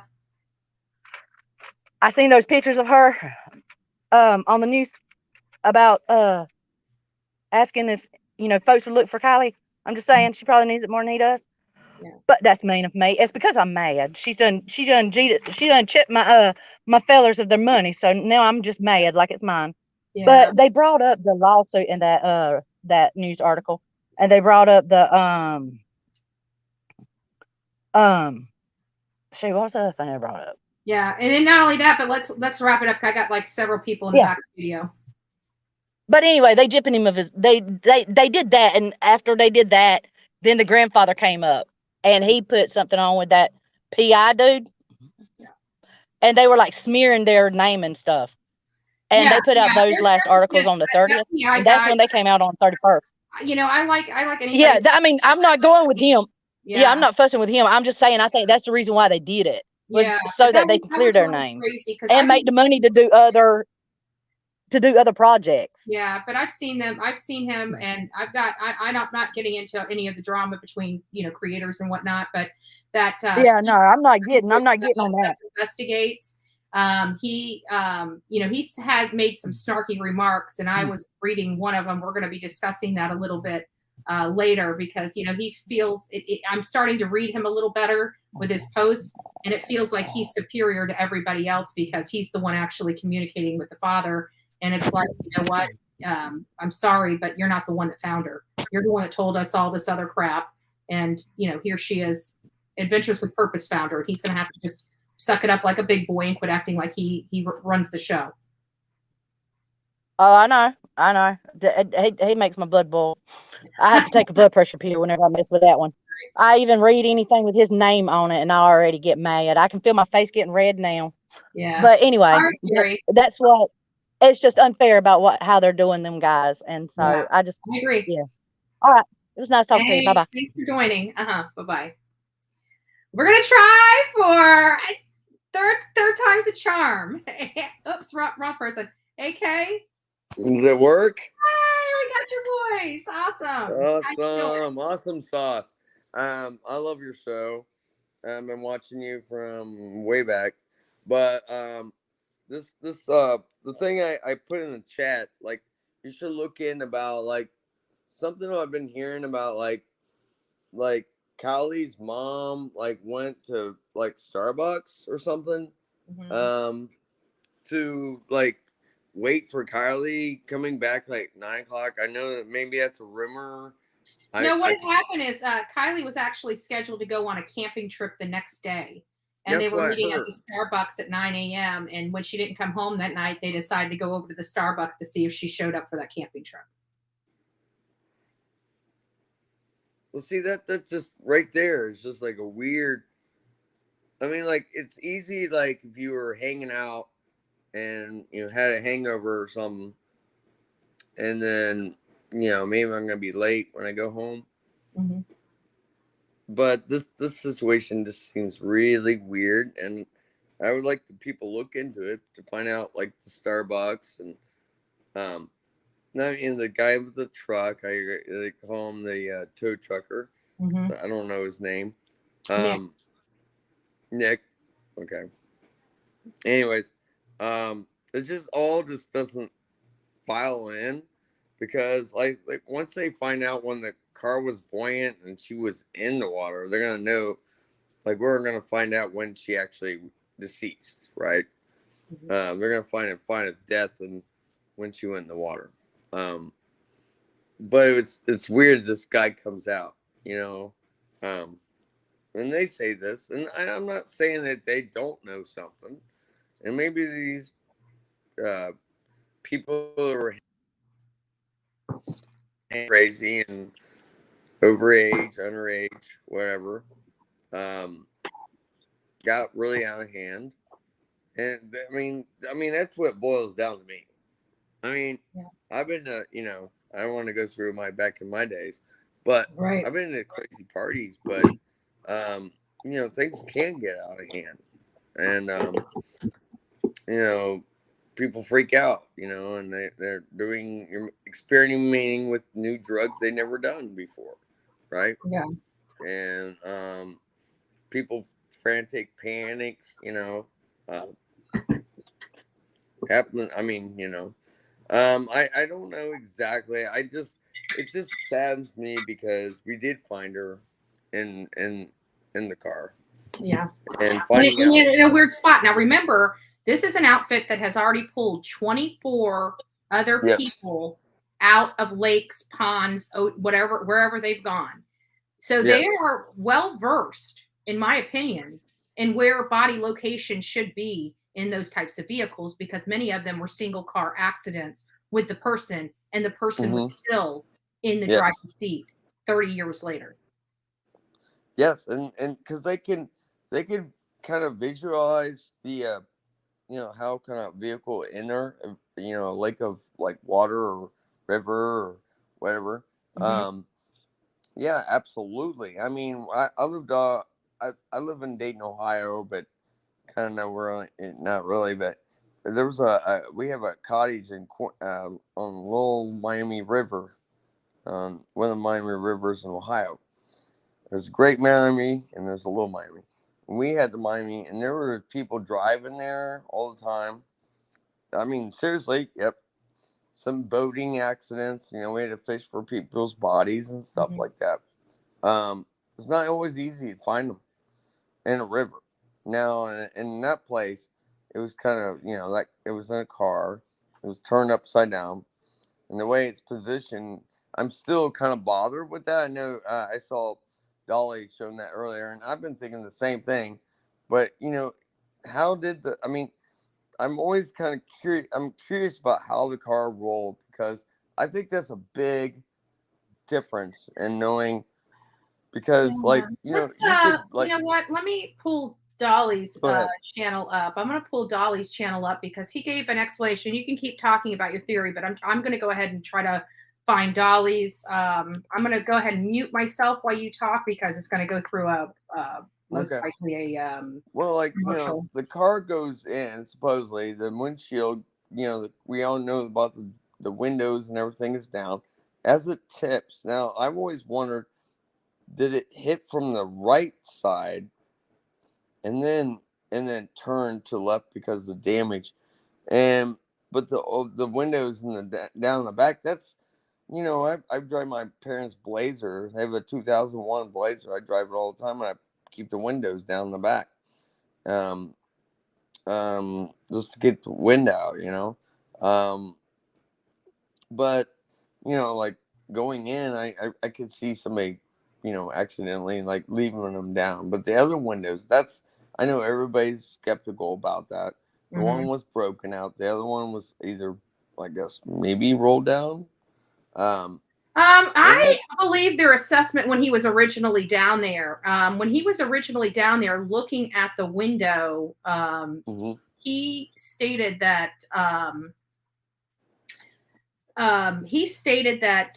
it was busted out. Yeah. So the behind the driver, here's what I've got written down because I watched it several times, and then we went. Hi, Twila. Thank you so much for becoming our newest member. I appreciate all the love and support, guys. I really do. But they said they said passenger back. So passenger backside. Oh no, sorry. Driver's backside, the seat right behind the driver's. That window was halfway down. Okay. On the passenger front, that window, they said at the time that it was shattered, and then all the other windows were up. So we only had two. That would make sense because when they dragged it out, that would make sense. Yeah. Yeah. And then the front driver's side window, it is my understanding, was shattered out during the removal process of that vehicle. So when it finally did come up to the surface, we had two front windows busted out. But at the time when it was laying on the bottom, there was only the passenger front window that was busted out. I already bought my nephews and my niece all one of those things from them. I ordered already one from Amazon. Those, yep. Because I mean, you never know, and they live around lakes and stuff. You never know, or rivers, or it could be you can go into an area that's got too much rain, and your car will hydroplane, and then you're in we hear about that all the time. We hear about storms and stuff. It's pretty bad. All right, AK, did you have any other final words? I'm going to get to Jenny. No. Well, thank you so much. Thank you, and come back. We do open up the panel quite a bit. I'm always interested in people's feedback. This is a case that I was not spot on, or even remotely close. I want to know about the coffee conversation at Starbucks with the kids told her, oh well, we checked the park, and then they waited. I just don't. I don't know. That could be made up, but I think at this point, I think everybody now kind of has a feeling that somebody knows something more, that Kiely didn't get in the hatch by herself. I'm sorry. I just don't. I just don't believe it either. I can't. And I would never leave my friend behind. There's no way in hell I would ever do that to any. I don't even care if you're not my friend. Yeah. I used to go to the Grateful Dead concerts. You didn't leave a friend behind. But we also heard rumors, and I'm dismissed them because there was nothing to corroborate it. But there were rumors that were circulating that Sammy had to change clothes because she was soaking wet, and I never paid any attention to it. I figured that was just YouTube rumors, sparking up. But now it makes me question. Now we're hearing a gray T-shirt. There's a white, a black. She had like a snap outfit. Yeah. She had jeans. She had white shoes on. Well. To me, it makes me sound like she was going to go camping the next day, I guess they said. And why wouldn't you have all that stuff in your, and if you're going to go camping at 9 a.m., you would have all your equipment with you, wouldn't you? Yeah. Well, she was supposed to go home that night. She was supposed to be home, by midnight, But then go by 11:30. a.m. But some reason there was a story about them going to like go camping. Yeah, she And- had planned a camping trip before this party. She wasn't even supposed to be at this party. She was supposed to be at a car That's show. what's sad. And then from the car show the next morning, she was going on a Yeah. camping trip, but somebody talked her into going out to this party, and it proved to be sad. a very fatal decision for her. She liked car shows. By the way, everybody remember that. She liked car shows. Yeah. All right, AK. Well, thank you All so right. much for coming and participating. Yes. Thank you. I love your show. Thanks. I appreciate it. Jenny, we're going to go ahead and bring you up now. If you would like to, if you want to be on camera, that's fine. If you don't, now would be a great time to turn your camera off. Jenny, thank you for joining us.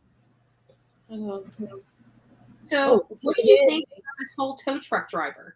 Can you hear me? I can. Ah, hello. Hello from England. It's mid-afternoon. I'm just having my breakfast. I've been following this case. I'm a big fan of AWP anyway. But as a Brit, I've got probably as many questions as you. Now, number one, I haven't watched the full video yet because I wasn't a member. It's only been released in the last couple of hours, so I've yet to watch it. But I did pick up on somebody posted a clip on Twitter, I think it was, of the tow truck driver. Yeah. Now, I'm quite good at sort of studying body language a little bit like you. And sort of facial expressions and what have you. The bit that I did watch, number one, it hit me, and I thought, well, considering it was very dark, and as far as he was concerned, there was no, he didn't know about Kiely going missing. There was no persons of interest at that time existing. He seemed to give quite an accurate description of this guy that Kiely was with, and even down to the freckles on his face. And I thought, well, hang on a minute, it's dark, and unless you're really into people, as far as any normal guy, they would just be another couple that needed help. Why would he specifically sort of get such an accurate description? Do you see what I mean? Yeah, but there could be some that does yeah. explain that, and that's because he didn't see the flyer for a week. I'm sure that their faces had been plastered in the newspaper and on the TV for the week prior to. Maybe he just said, "Oh, that's recognizable," and he's not realizing he saw them on the news and saying, "Oh, that must have been that person out there." But it could very well be, because Jared said that the male was like 95% confirmed. Yeah, that's what I was going to say. I caught Jared going into a ladies' stream the other day, and his body language spoke volumes. It really did. He basically, as you just said, he turned around and he said the person, without naming names, who she was with at that time, he used the words positive ID. So they know who it was. So I should imagine all the camera footage from the tow truck. I mean, I think the authorities have got it now. From the last I heard, they took it off and locked it away and refused to hand it over without a warrant. But I don't know. They're just rumors. And that in and of itself is odd, because companies are not required to, they don't have to be, that stuff doesn't have to be subpoenaed. You can willingly, voluntarily turn that over. Well, maybe they wanted their 15 minutes of fame to get more business by making an issue of it and withholding it. You don't know how these people work. Something else as well. I haven't watched the full video yet. My depression's quite bad at the minute. But something that my ears pricked up straight away. again, somebody posted a snippet on Twitter, I think it was. Yeah. And it was the windows. Yeah. Now, I put myself in a position of, if I'm going out, you know, if it's in the evening, I'm on my own and I'm going out for a drive and it's really hot, I will have the driver's side window down a bit and also the passenger side down a bit, basically to get some air through. Mm-hmm. Now, what threw me completely was the fact that the window behind her on the driver's side was wound down. Now, if you think about it, if you're the only person in that car, why would you wind that window partially down behind you? Mm-hmm. So that, because I think there's more people in the car. I don't think there was just one person. I was going to say that instantly put a red flag up for me.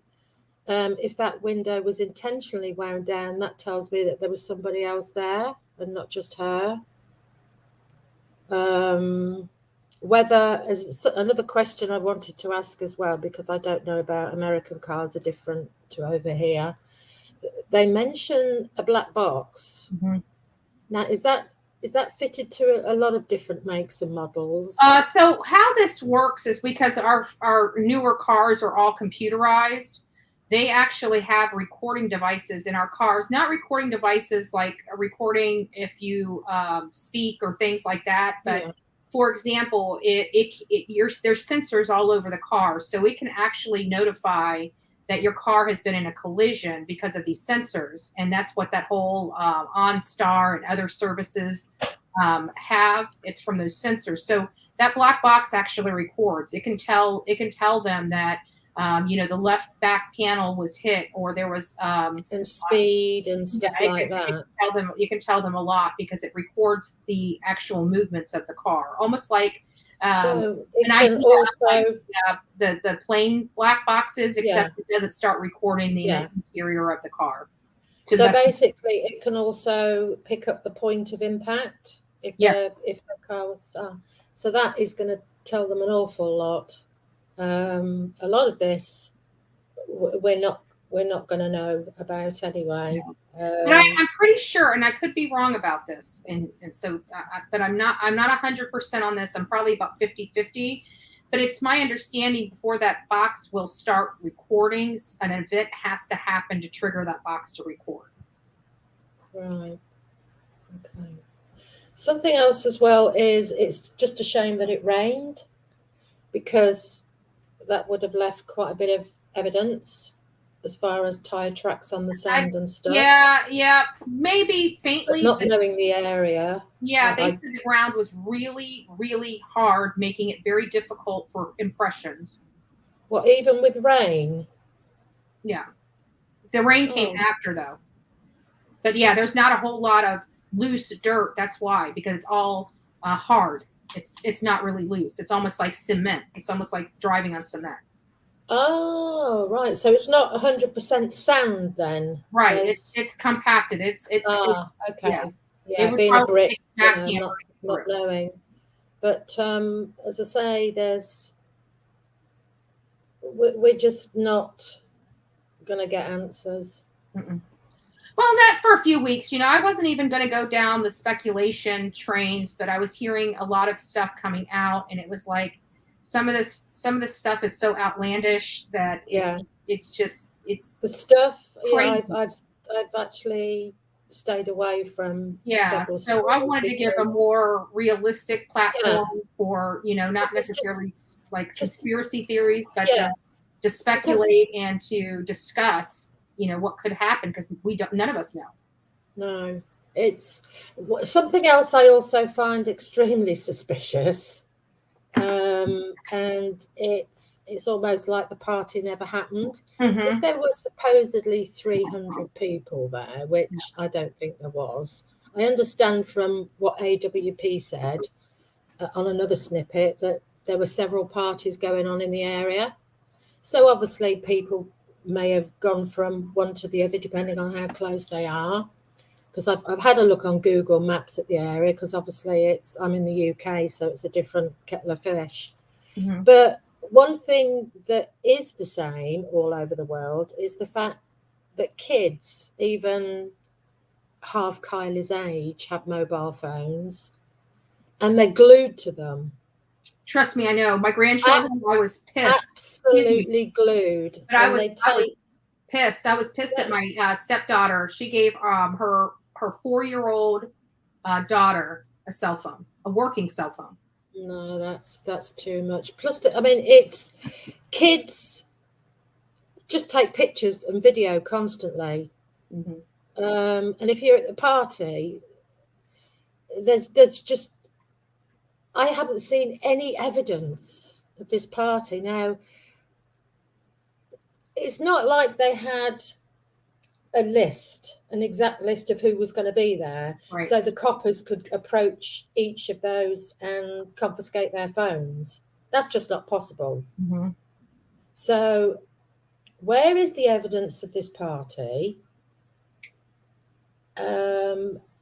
Kids are not 100% intelligent upstairs on looking forward and the repercussions of things. So, for example, okay, let's say 300 people were there. Are you telling me not one person would actually release any video or pictures or anything? That's just... And we've got a story on the pictures that were released. So that's going to be coming up. I can't say any more than that. Olivia will be on later. It's just, there's just too many questions. But as I say, I will watch the video later when I hopefully come round a bit more, because it's still a bit early for me.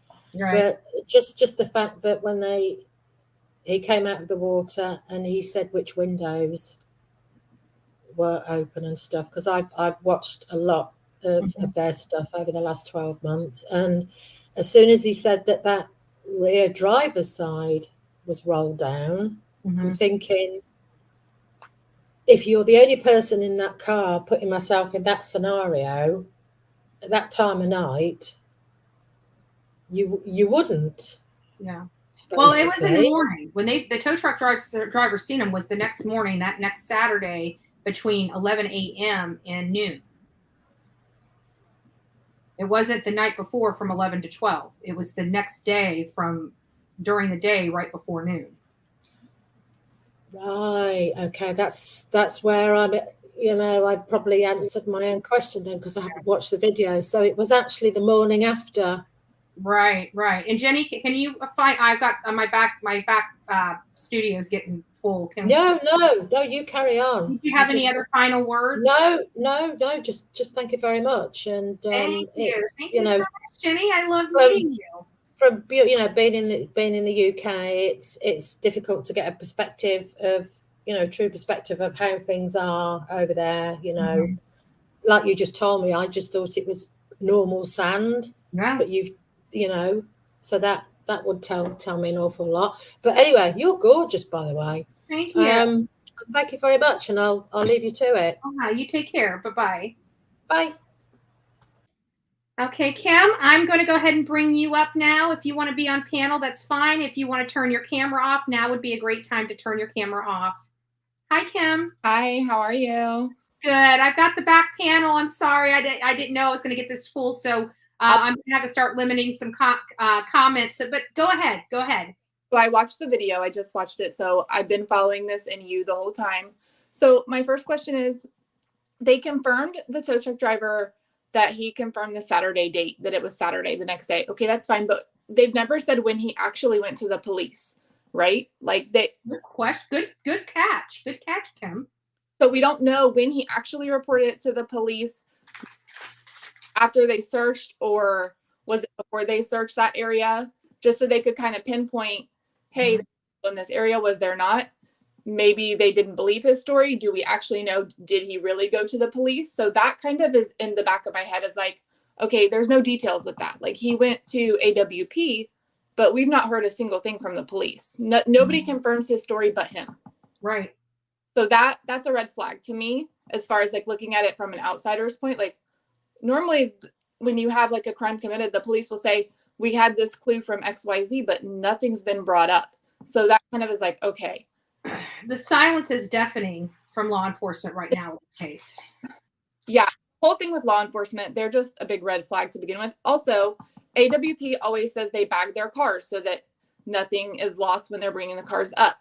If you remember, AWP said as soon as they contacted them, they asked them to leave. So how many things are in the bottom of that lake still that could be used as potential evidence? I mean, speculating, but why didn't they want AWP's help? Like it just, I mean, of course, everybody. This particular one with Kiely Rodni, it seems like they were very welcoming of AWP's help. But why didn't they want their feedback? Like, hey, when we pull up the car, we do this. And I don't know. They could have asked them. Well, they did. There was a message that was put out on social media from Nevada County Sheriff's Department, and Nevada County Sheriff's Department did have an opportunity to meet with AWP, find out what kind of equipment they used, and had a good detailed discussion on what they were doing wrong. I did get that. Okay, so that's good to know for future. But in this particular case, you would have thought with so many agencies being involved at the beginning, like when hey, oh my gosh, they found the car that we missed, or it was placed after, either or, it's tit for tat at this point. She was found. Now they have to figure out what exactly happened. Why wouldn't they have wanted their help right then? Like, hey, what would you guys do? Why wouldn't you want to bag the car? That just seems to make sense, especially since it's an active, ongoing investigation. Like, what is not in that car still because it was upside down? Those windows were broken or down. How much stuff floated out? Right. And how much stuff floated out when it was sinking. So, I mean, it will be a tit for tat. But I can tell you that if it was the FBI's dive team that went in there to help get that car out of the water, I believe that they are by far the most methodical law enforcement agencies. I mean, people have their opinions, but we're talking about the grassroots, the people that are on the front lines in the FBI that do this work every day. I truly believe that they are the best of the best, and that if there is an iota of evidence at the bottom of that ocean, that they collected as much as they could humanly possibly collect. But the biggest thing I think too with this tow truck guy, because now everybody's looking at him like suspect, and of course now everybody's blaming this other kid because he's given a description, but we don't know the facts. Right. I feel, and obviously we're not entitled to know anything. We're all just a bunch of people trying to figure it out like everyone. Yeah, we're opinion creators, speculation. We're discussing a case. I mean, in the grand scheme of things, this is an entertainment channel. 629 people are being entertained right now. I just think that particular detail of when did he actually go to the cops would be super helpful. Yeah. You know what I mean? Because if it was, obviously we know it was after she was missing. He saw the flyer in the coffee, whatever, and that's fine. But like, it just seems like it's a really small town where everybody kind of knows everybody. And I live in a town like that too. Yeah. And a lot of shady things get covered up. I dealt with that firsthand with my sister-in-law and her suicide. Mm-hmm. So I know how things can get covered up and not brought to light. So it's just, there's a lot of underlying questions that we may or may not ever find out, but those are key factors that would help in figuring out a better timeline too. Right. So I'm not going to keep more. Thank you so much. Thank you, Kim. Great day. You too. Bye-bye. Mama, I'm going to go ahead and bring you up. If you want the camera on, you can have it on. If you'd like to turn the camera off, now would be a great time to do that. Hi. Good morning. How are you? I'm good. I just watched that video. I just have to say, not all heroes wear capes, some wear scuba gear. But I kind of want to touch on how everybody is like, oh, she's only 15. How'd she get a license? When you're raised in the country, our boys started driving when they were probably on their last. I was 5. Exactly. And the reason being is if my husband and my kids were in the country, and God forbid something would have happened to him, those boys could drive him into the closest town. So our boy started, our grandson is 10. He can drive his other grandpa's big old dually. Mm-hmm. Country kids learn how to drive much earlier. When I was young, the cars were really big and long. Yes, absolutely. Yes. The trucks were small, but the cars were big. They were so big. I remember driving this one, the Thunderbird, I think, and I swear to you, the front end got there about a day and a half before I did. I know. They are so long. But I just see everybody asking, and country kids, they would drive those back roads with their eyes closed. Yeah. In the country, like an old rotted out floorboard Jeep was like the golf cart. It's like the golf cart for the kids out in the country. Right. Yeah, and it's just I keep seeing them go back there. But I mean, there's so many things that I could bring up. I mean, I still have to go back to the very, very beginning. No pictures. And I have mentioned that in other chats and I have been laughed at. Today's society, everything is documented. I'm from the show me state, so if you don't show me a picture, it never happened. Yeah. Hold on just a second. Olivia, Olivia's in here. This link is for Olivia. I don't want anybody coming up on panel after Mama until Olivia gets here. Thank you. Go ahead. There's just so many things. It's just all so sus. It's just, wow.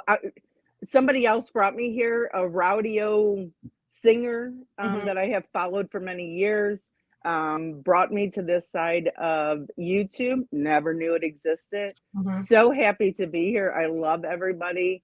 This is only my second time on panel, but there's so many things, and I'm just so thankful that I have found this side of YouTube. Yeah. And it's so sus. I mean, as somebody who's never, I didn't even hear of the case until he had brought me over here, and it was like, what the world? Yeah. So bravo.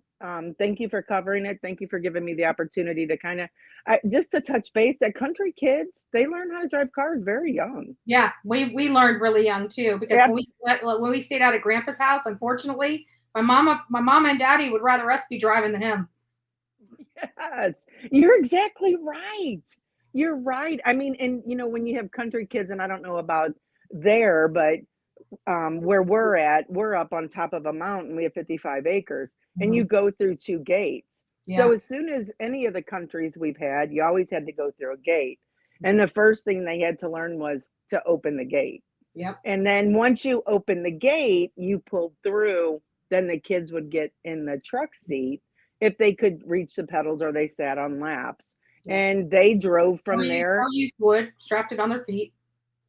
Yeah, I mean, it's just, but I just kind of wanted to touch base on that because I see a lot of people in a lot of chats talking about it. And we raised our kids in the country, our grandson. It's just a different lifestyle. Yeah. Yeah. Well, thank you so much for having me. Up on panel. I appreciate it. It's been a great conversation for everybody involved. So I appreciate it. Yesterday. So thank you for having me, and you have a blessed day. You too. Thank you. All right. Bye-bye. Bye. So the wonderful, amazing, beautiful, my homegirl, right? Olivia, Chronicles of Olivia is in the house. What's up? Hi. How are you? Good. You look rested. I take it you did like me after we got off the phone. We crashed out instead of working the videos all night like we were supposed to. I had to get some sleep in, but I feel better now. But yeah, I have a lot of new info to release today about just like that one photo that everyone thinks is from the party, but it actually is not.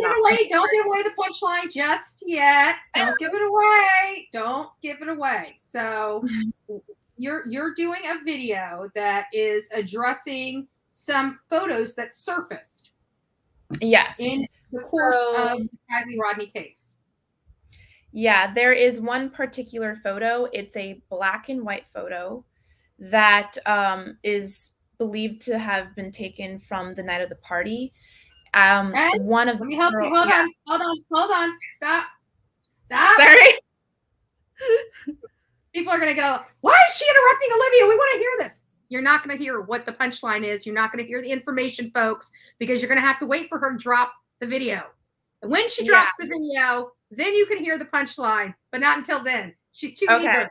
She's too eager. I know. I'm going to control myself. But yeah, so by the end of today, in a few hours. I'm just putting it all together, but 2 of the individuals in the video confirmed something for me. So, and I'm talking on Instagram right now with them. So I'm still trying to put it all together so it makes sense for everyone. Developing the storyline. Still developing, because I thought I knew everything, and then literally 5 minutes ago, one of the other girls messaged me. So I'm putting it together. It's just things need to be cleared up, and this is normal. It happens. There's always misinformation. You know, we go in the Facebook group and we see a photo and we're like, oh my gosh, this is from the party. And then we're like, wait, maybe it wasn't. And so it's just all about the process, you know? Yeah, but yeah. Because once you get the information, that's really where it starts. That's not where it ends. Because once you get the information, that's where we start from. Yeah, we may say, look what we found. It may be associated with this. It may not be associated with this, but we're still behind the scenes digging stuff up. And it's like, oh, wait a minute, this might not be what we think, or this is a lot worse than what we thought. Yeah, exactly. So we are going to be watching out. So the whole reason why we got Chronicles of Olivia on here is because she's doing amazing work. She's working her tail end off. She's going without sleep. And she's preparing videos that she's going to be dropping really soon. So if you guys have not subbed up to Chronicle of Olivia's page, go over there now, sub up to her channel, put the bell on, because if you guys have not seen the creations this girl does, you are missing out. She is amazing, and she is able to tell a story, and she's very, very specific and creative in the storyline. You're too sweet. And everyone subscribe to Bullhorn. So yeah. Okay, I'm really shy. I'm camera shy. I'm gonna leave now. All right, honey. Well, I love you. I know once that work, and guys, we've got a lot to talk about because she's releasing these videos today, sometime, whether between now and midnight tonight. Yeah, hopefully before midnight it will be. Don't worry. We're releasing it between now and midnight tonight. But tomorrow we are going to be watching this video with Adventures with Purpose through. And we're going to be discussing your video tomorrow morning. And you're going to have to be waking up bright and early so you can hang out with me. Crack of dawn? Crack of dawn. You got it. All right. Okay, sounds good. All right, love bug. Okay, bye. Love you. I'll call you later. Bye. Tell Mom I said hi and bye. I will. Bye, everyone. I know her. I know her too well. You guys, you know, people are like, why do you always finish your sentence? Like, dude, you have no idea. Like, her and I are in lockstep. So I already knew what she was about to say before she said it. So I'm sorry. You know me. You know me. You guys need to go sub up to her channel. She's got some great information that's going to be dropping today. It's going to be mind-blowing. Most of the work that we do is mind-blowing, right? Sometimes we get it wrong, but most of the time we get it right. And Olivia is great at her craft. So we want to make sure that she, you know, that you guys get to see her work as it is. So I don't want her to blow the punchline because there's a punchline. And as you know, we are digging in. We're kind of kicking up some dust over here. We're starting to get things, you know, talked about. Even the Nate character, was he with Kiely? Was he not? We're getting conflicting information because there's like 4 or 5 or 10 freaking Nates that's associated with all of this, right? And one of those Nates are in jail for murder due to an OD of a 15-year-old girl. Kiely was 16. So there are some similarities in that we have to look at. And I think it would disservice us not to connect the dots, especially with this Nate character that's in jail, whether or not he even dated this Kiely, whether or not it was a different Nate that dated Kiely. The bottom line is in the search for Nate, we came across this gentleman that was in Placer County that is being charged with murder 4 days after Kiely disappeared. Again, a Placer County 16-year-old girl was Kiely. Another Roseville or something girl was the one that lost her life at the hands of this Nate character. I have Brooklyn in the back. Brooklyn, can you show me your face real quick? And once you, perfect, thank you. You can go ahead and turn your camera off. I'm going to go ahead and bring Brooklyn up and just get her thoughts on this. So Brooklyn, tell me how you feel about all this. Hello. I don't know. I've been so confused after I watched the AWP video a couple days ago, and then this couple of things that you've been on with the videographer, I guess it was, and then the interview with Jared, and just soaking all of that in. I was just thinking, because the tow truck driver it just doesn't add up to me, or it didn't. But then I started thinking about one scenario where it could have been Kiely the next morning, and maybe she was with an ex or in some kind of weird situation with a guy. And you know how women sometimes have called like a pizza guy and to order a pizza to like get help because maybe their phone's taken by the guy, and she was using the AAA maybe like for them to notice that something was wrong, I guess. I just thought of that. Yeah, there's a lot of definitely. There's no shortage of theories that go along with this case, especially with everything that keeps rolling out. It throws more again, more questions out than answers. Like, we're getting answers on some things, and then it's like, oh my gosh, well, we got this answered, but now it opens up 10 more questions. Yeah, it's crazy. And the other thing is, I was looking on Twitter because a lot of info comes on there first. And do you remember a long time ago hearing about them finding like a black strap shirt or whatever, like some of the searchers? To be honest with you, I heard stuff, but it wasn't.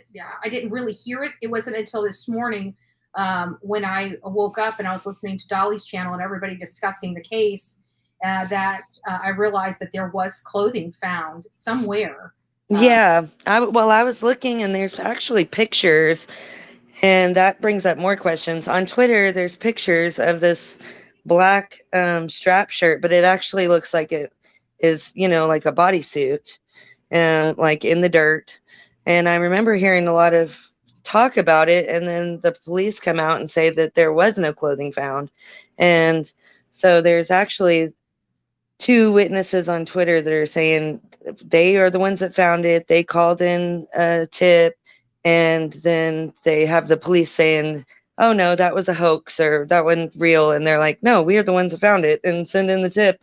Yeah. So we hope that y'all took in that shirt. And so it brings up a lot more questions of, yeah, they might have been getting 1,000 tips, but did they really follow through on all of that stuff? Well, I can tell you, when we were out there, this is just from my personal experience searching, and this was the Kathleen Moore, Colin Knapp case in Pasco County, and we were out there in the woods searching for her, and we ran across what was told to us as her mom and sister, which had no relationship to her whatsoever. It was a little odd.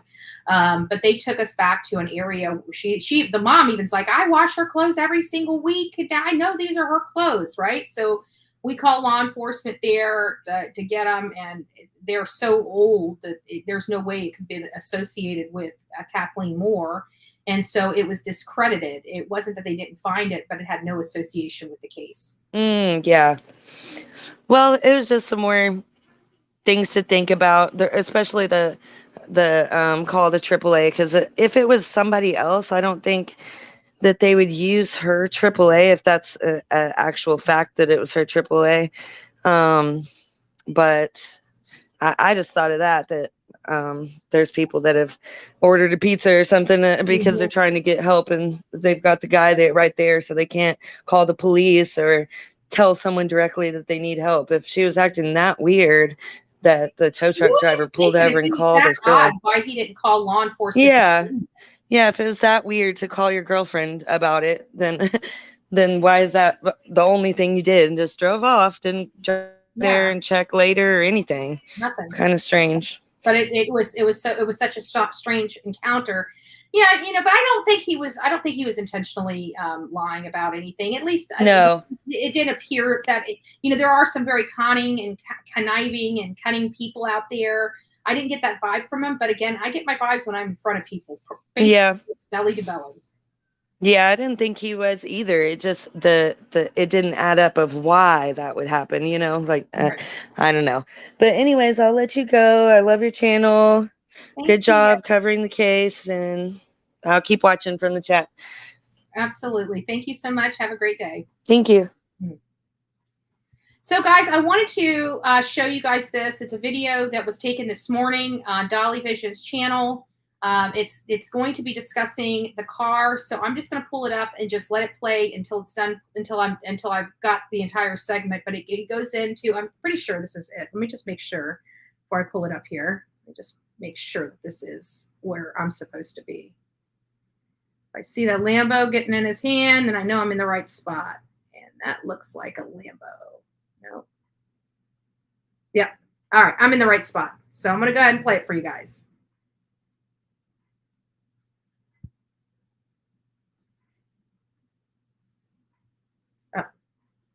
The cops just to go, okay, this girl accidentally drove into a lake and ended up in the trunk of her vehicle. That sounds strange as shit. You know what I mean? Like, if she was in the driver's seat, I could go, yeah, she did it. If she was in the back seat, I'd give you that. When you start talking about the hatch or the trunk, you know what I'm saying? I'm like, yeah, that didn't happen. So you said, you brought, again, I just woke up, but you said the cops. So do we think that Adventures with Purpose, initially I first thought Adventures with Purpose, anyway, did they put out their video and their comments the way they did to play the hand to, to force the hand of the police? Adventures with Purpose? Yeah, like putting out the video the way with they the title, did. it was there foul play or not? Adventures with Purpose believes there's foul play. Everybody that spoke, I've heard speak from Adventures with Purpose, they say they can't be positive, but they say, look, we think there's foul play. It seems strange. But what I'm saying is the way that they put it out. Do we think that the police weren't going to do anything or say anything, or we're going to protect somebody? That's their involved, you know. And that Adventures with Purpose played their hand by putting out the comments the way that they did in the video, the way that they did, making the Ryan in the chat. I got to address what you're saying. Let me see if I can speed this up just a tad. When they flipped the car down, right, or busted out, and they said it was. They said it was busted out, like not just. Yeah, I'm saying so. No, just correcting what he said in the chat. The vehicle technically, the driver's window was up, and it got busted out when they were moving the vehicle out the water. The passenger window was down. That's why the picture that I showed had the tarp over the passenger window. Remember the other night I was like, I finally got a picture of the other side of the car, and it was when it was on the tow truck, and you could see they had the tarp over the passenger window because that passenger window apparently wasn't there. Right. So what about this scenario? What if the passenger could some I'm gonna get to the Lambo. Yeah. Here we go. Guess what? Knew that something that Kiely wasn't going to get justice, and they're playing their hand in such a way that they're going to try to get her justice. There we go. This vehicle seemed to be pointing backwards. It faces that way. Yeah, if you get a toy car and drive it down and flip it over, think about how the car would flip. Yeah, exactly. Here we go. I don't know. That's what's getting me. Okay, let's try it with the Lambo. Let's just try it with the Lambo. All right, look. Okay, we're riding down the road in the Lambo. Dolly's been drinking. You know what I'm saying? He done did some Molly, probably ate some shrooms. You know what I'm saying? He's driving down this dirt road in a Lambo. All right. So we're going down the road. We hit the water. We're like, oh shit, let me get in the hatch. No, I'm just kidding. So we hit the water. The car floats out, right? It gets top heavy. It flips. It goes down like this, lands on the roof. She's right. It's pointing right back in the direction it would have came from. This is interesting, guys. But this vehicle didn't seem to be sitting that way. This vehicle seemed to be sitting this way. Now, let's watch her theory. You come down the road backwards because Dolly likes to drive in reverse. And, you know, when you're drunk, what better way to drive than in reverse? You go down, boom, we hit the water. We're floating. The car gets heavy, but then it seems like it would float this way because of the engine. I don't know. But it goes out. Does it say momentum takes it out? I still think it would flip that way. I don't think it would flip backwards because the weight's not in the back. You see what I'm saying? Let's just say if the engine in the Lambo, the engine is in the back, so it would get back heavy and it would flip this way and be laying like you said. If she didn't weigh much and she was in the back, but it would make it easier if someone was in the car too to get out. If they're in the front and they back it up and leave it in neutral, take the brake off, they jump out, the car goes in. Yeah, but don't you think the engine, look, even if it went in, see the Lambo, let's put all the weight in the front of the Lambo, okay? If it went in backwards, it would still sink this way. I can't see. Sorry. Oh, yeah. I'm on my phone. Yeah, like I don't know how to show you, but if you went in backwards, it would still, the weight would be in the front of the car, so it would sink, it would go that way. You know what I'm saying? Okay. But maybe you're right, though. If it went out far enough and it sank even frontwards and it started to flip, it'd be facing the way. You might be right. It would be facing the way you say it. He's going to go through another possibility, which I believe. But you guys, I don't know if you guys saw that photo of the SUV where the tarp was removed. There's a big dent on the like back to the hatch. There's a big dent right on the roof of that car that I saw. And if we did take it where the car went, let me put myself up so you guys can see me a little better. If the car went, you know, it was going in backwards like Dolly had said, and it got top heavy and it flipped like this, when it came down, it could have put that dent in that roof.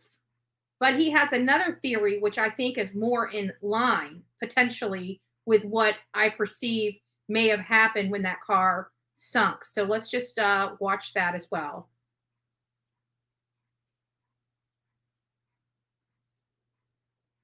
Facing.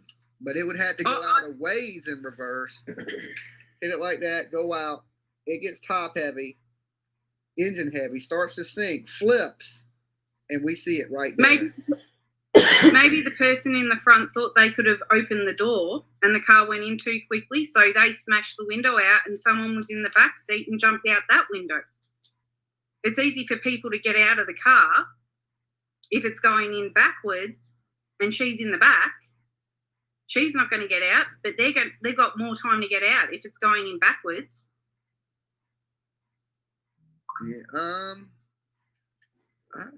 Yeah, it looks like she didn't drive that car. Maybe it didn't flip end over end like we're thinking. Maybe it went into the water. Here it is. It got heavy in the front, right? It started going down. Instead of flipping end over end, it did a spiral twist like that and landed like that. Yeah. So that could explain it, because we're thinking it went and got top heavy. That's more in line with the theory of what I believe most likely happened, is that it started going, sorry guys, let me get this back over here so you guys can see me. It started going in and it got top heavy and then it did like a roll. And that's kind of what I think happened. And it could have also put that dent in the back ceiling part of the hatch before the hinges, you know, that go up. There's right there at that ceiling, I saw a dent. So it could be indicative of it going, you know, front, you know, back over front, or it could be indicative of it going front and then doing the spin over to its side and still hitting it just right on the rocks. Because there were some large masses under that water that could have dented the car. Even the door handle, or the door where that crease is in the door, that could have been done by a rock on the bottom of the floor when the vehicle came to rest. Because you got to remember, you're talking about, some of these vehicles are 4,500 pounds. An SUV, I believe mine is like right around 2,500 or 2,600, maybe right about there. So Nate is a boy that Kiely was known to have dated between this party and the time she broke up with Jagger. There was another guy there, and his name was Nate. And Apparently, there were several people with the name of Nate at this party. Multiple names. One starts with a C, one starts with a T, one starts with a what was the new one? An N or something like that. So there were several people out there, but in our search trying to locate this Nate person, this Nate character that she dated, we came across a 20-year-old from their small county of Placer County, 20 years old, that was arrested 4 days after the disappearance of Kiely Rodni. But about 10 days before they actually found her, if I'm correct. He was arrested on August 10th. She was found on August 20th. So 4 days after she disappeared, 10 days before she was found, he was arrested in connection with an overdose death of a 15-year-old girl. And he is now behind bars. He was not arrested or out on bond at the time this party happened. It was 4 days after that he was detained and taken in. And I found it awfully odd that his name is Nate. He's 20 years old, and he's already in jail for killing one 15-year-old girl for the garbage he was selling. So does that have a play in this? It could very well. And I think we do need to look into him. I think we need to look into him and keep our eye on him and keep our eye on that case, because we don't know who or what happened at this point in time. And it literally is a whodunit, in my opinion, at this point, because we know nothing. We don't even know who was in the car. We know that Sammy was in the car earlier with Kiely and a couple other people. Based upon the windows being busted out, one being down, one being busted out, it seems to me that several theories could happen. I'm not sold on one theory or the other. There are several of them. Because I travel, I know that every now and again, I mean, I personally would have crawled into the back seat, not the actual hatch, but I have slept in the back of my hatch. I put my seats down the opposite way, and I was on a camping trip. It was on a I didn't want to stay in a hotel. It was for a night, and I pulled my comforters and my pillows, put back there, and went to sleep. Now, if you had a bunch of drunk college kids that like to do stupid crap like destroy stuff, and you see a car running with nobody in it, could this have been just a college prank that went terribly, terribly wrong, where Kiely was sleeping in the hatch of her car with the car running so she didn't get hot, and somebody see a car running and thought, oh, let me just take this, and oh, how funny would it be to put it in the bottom of the lake? Let's play a prank on this. So not a very good prank, but college kids do stupid stuff. There's one theory. They didn't even know she was in the back sleeping, and they sank this car as some sort of mischief type of mischievous prank. The other one is that more sinister. Not as sinister as my final one, but it's still sinister. She was at the party. Obviously, her car was the party spot.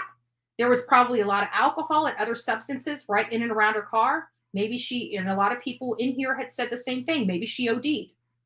Maybe she OD'd and everybody freaked out and they tried to hide the evidence. So they threw her in the back of the truck and pushed her out there. I still think it does appear to me, now I could be wrong. I could be wrong. It does appear to me that, this car could have, Dolly showed it.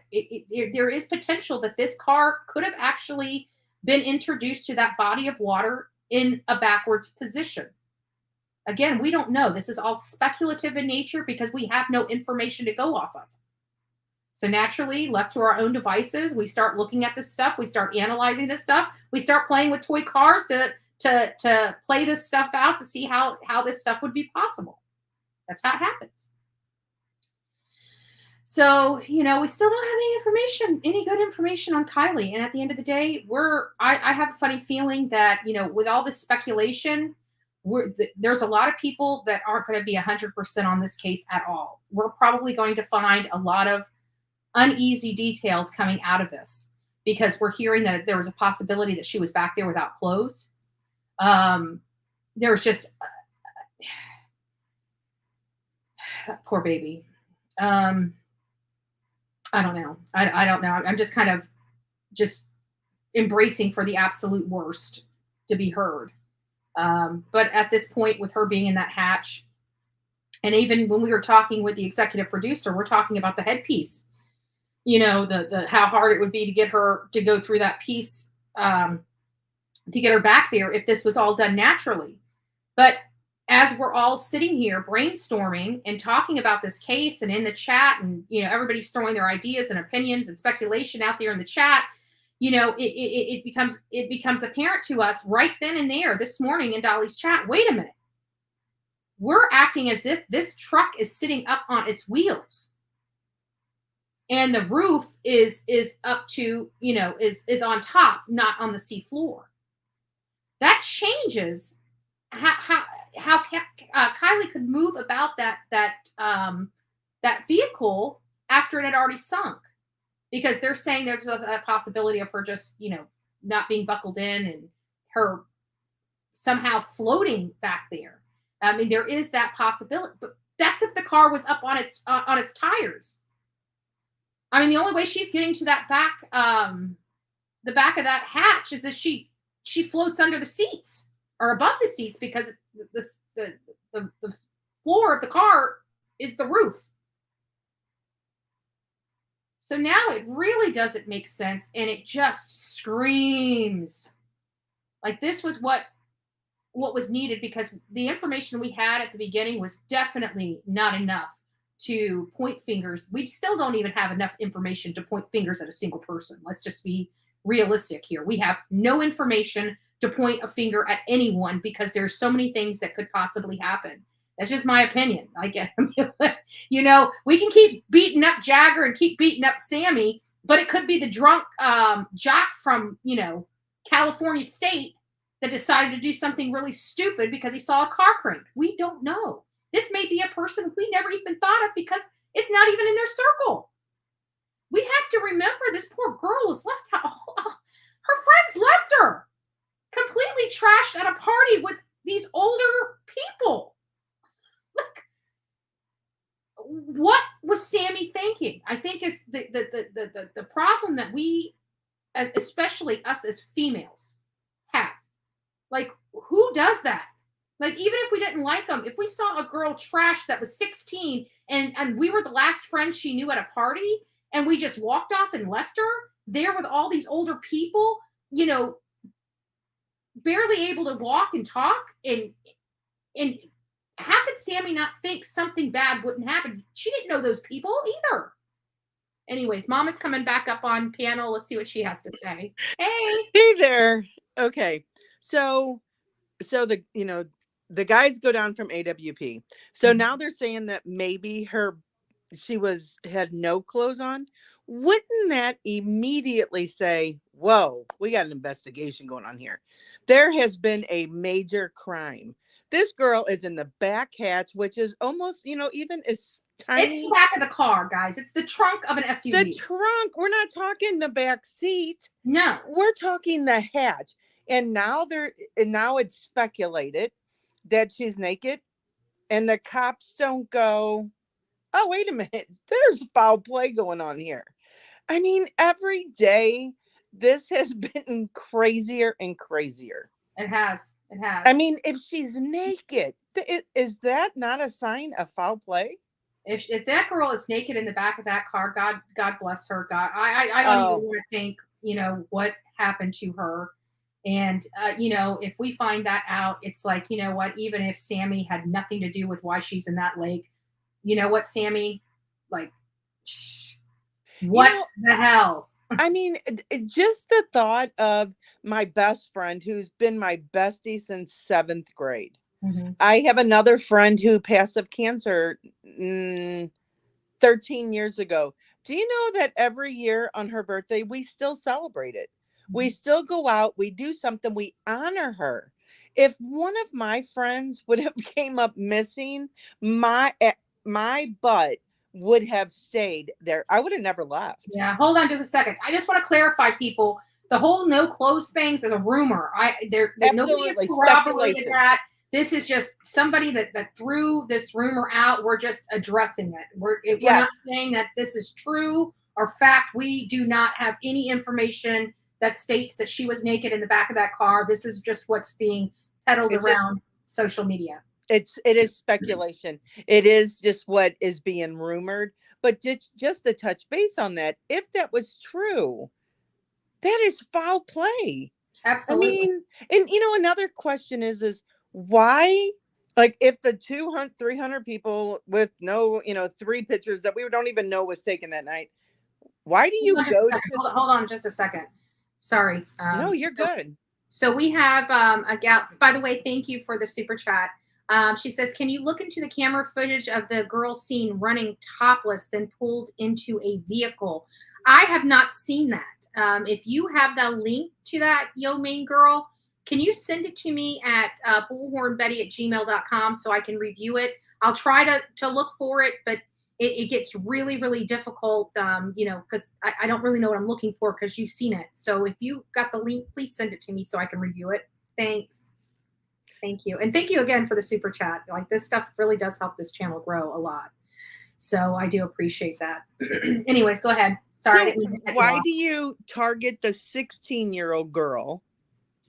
Why do you target her car? Mm-hmm. Well, probably because you want fingerprints all over that car. Yeah. Because why else would you take this? And supposedly, I don't know, I've watched yesterday and people are like, oh, she was born in 05. No, she was born in 06. No, she was in 05. So, I mean, I don't even know if she was really 15 or 16. But why would you target that car? Mm-hmm. Of all the people there, we know she wasn't, or I mean, I'm assuming she wasn't the drug dealer. With them saying hers was the hot spot, it almost sounds like she was at least the alcohol dealer. I mean, there was something that drew people to her car. But the older people there would have had to have been the people who bought the alcohol? Not necessarily. Not necessarily, because there's been more speculation about that. People are speculating it was possibly Kiely's the parents. Speculation. Granted, we don't want to, we know that the family's going through a lot. I don't want to make their stuff any harder than it is. This is, guys, when we say stuff on this channel, if it's not fact, this is not fact. This is speculative. You don't need to be going to other people's channel spreading this as true. This is not true. This is just what somebody had brought up to us, that it is possible that the mom could have purchased the booze for her. It was just brought up in this chat just a few minutes ago. Oh, I didn't even see that. I didn't even see that. But I don't know. It's like the youngest person there, and her car was the hotspot. Oh, somebody's saying the hotspot means internet hotspot, I believe. No, not necessarily, because hotspotting a phone to another phone, you don't need a car for. The hotspot, the way that it was at least explained by Adventures with Purpose. It was Jared that explained it. It was on the other YouTuber's channel. And he said that hers was the hotspot hub there. And he was saying, which was odd to me, because if she was the hotspot, you would think they would take the alcoholic beverages and leave instead of them being in the car. So he's acknowledging the hotspot there. In my understanding, is he was defining that as the place that they went and got the booze and the party favors. And if people are thinking that it meant the hotspot, you mean to tell me out of 200 to 300? Okay, if there was 300 kids and 150 cars, because maybe not everybody drove their own car, her car was the only one that had a hotspot. Yeah, and no. And just about every single phone with every single carrier has a form of a hotspot. Yes. You wouldn't need to go to a vehicle for that. Yeah, so the hotspot is when me and Betty, we're out and about, and it's like, oh my gosh, I don't have service, and I'm like, hey, Betty, can I hotspot off of you? Yeah. You you turn on your hotspot. You don't need to be in the vehicle for that, though. No, we don't. So that's why I never even took into consideration that they meant that it was a hotspot for like the internet. I'm just thinking, assuming it was the party hotspot there. It was the party hotspot. So we have the youngest kid there, and her car was the hotspot. I mean, none of it just To me, if that I was think that's what makes people speculate that she was the one that came there with alcohol. And then, then we speculate, well, how can a 16-year-old get alcohol? And then we speculate that it's possible that a parent or an adult could have purchased it for her. She didn't ride there with Sammy. So no, right.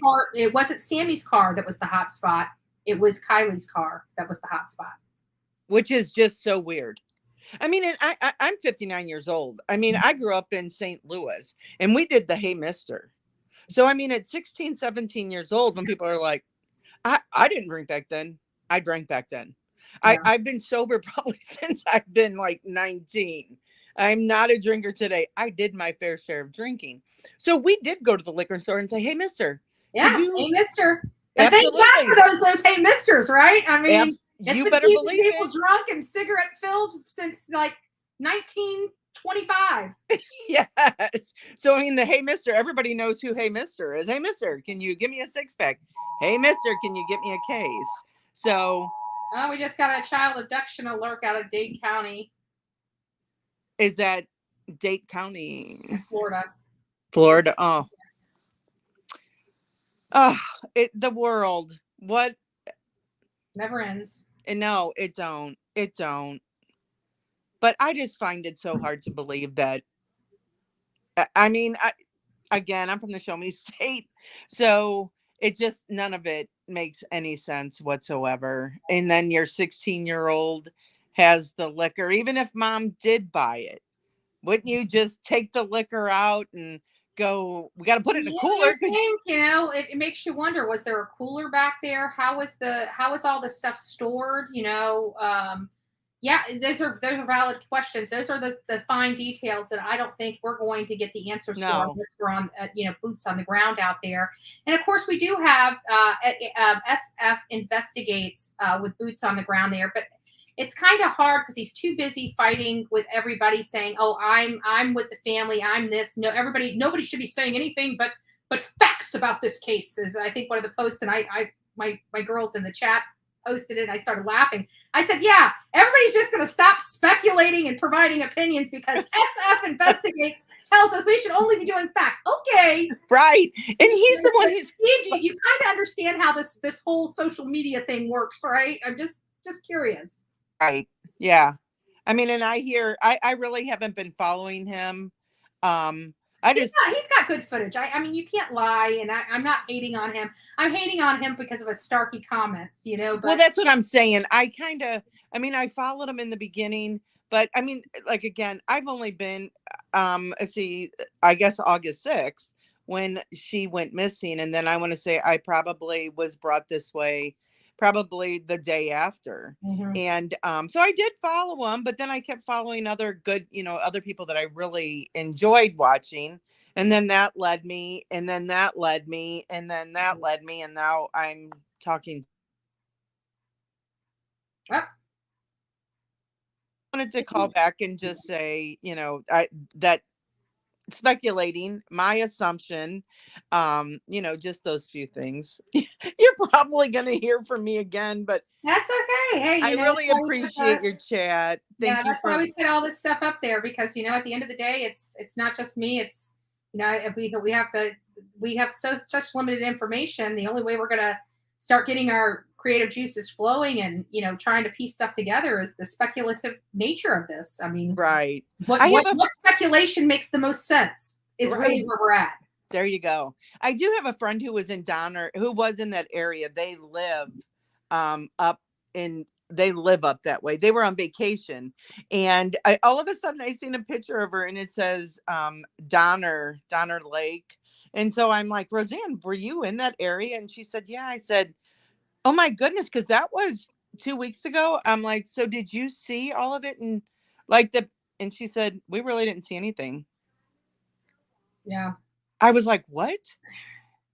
She goes, no. I go, you didn't see people searching? Like, because they went all around. Mm-hmm. I'm like, you didn't see anything? And she goes, no, I mean, other tourists, but no. Gotcha. And then there's a couple other things too that don't make sense with the tow truck driver either. And it's like, if we have to take, the deductive reasoning. If Kiely was at this party and her car was found at, 300 yards from where the party was at, it was littered with, Truly cans and other things Papers in the vehicle, as if it was just at a party. However, this tow truck driver sees her the next day after she disappeared and thinks it is her. And it just doesn't make sense, because if we take the deductive reasoning that she was at the party, there was a text message to her mom, which we're going to get back to in just a second.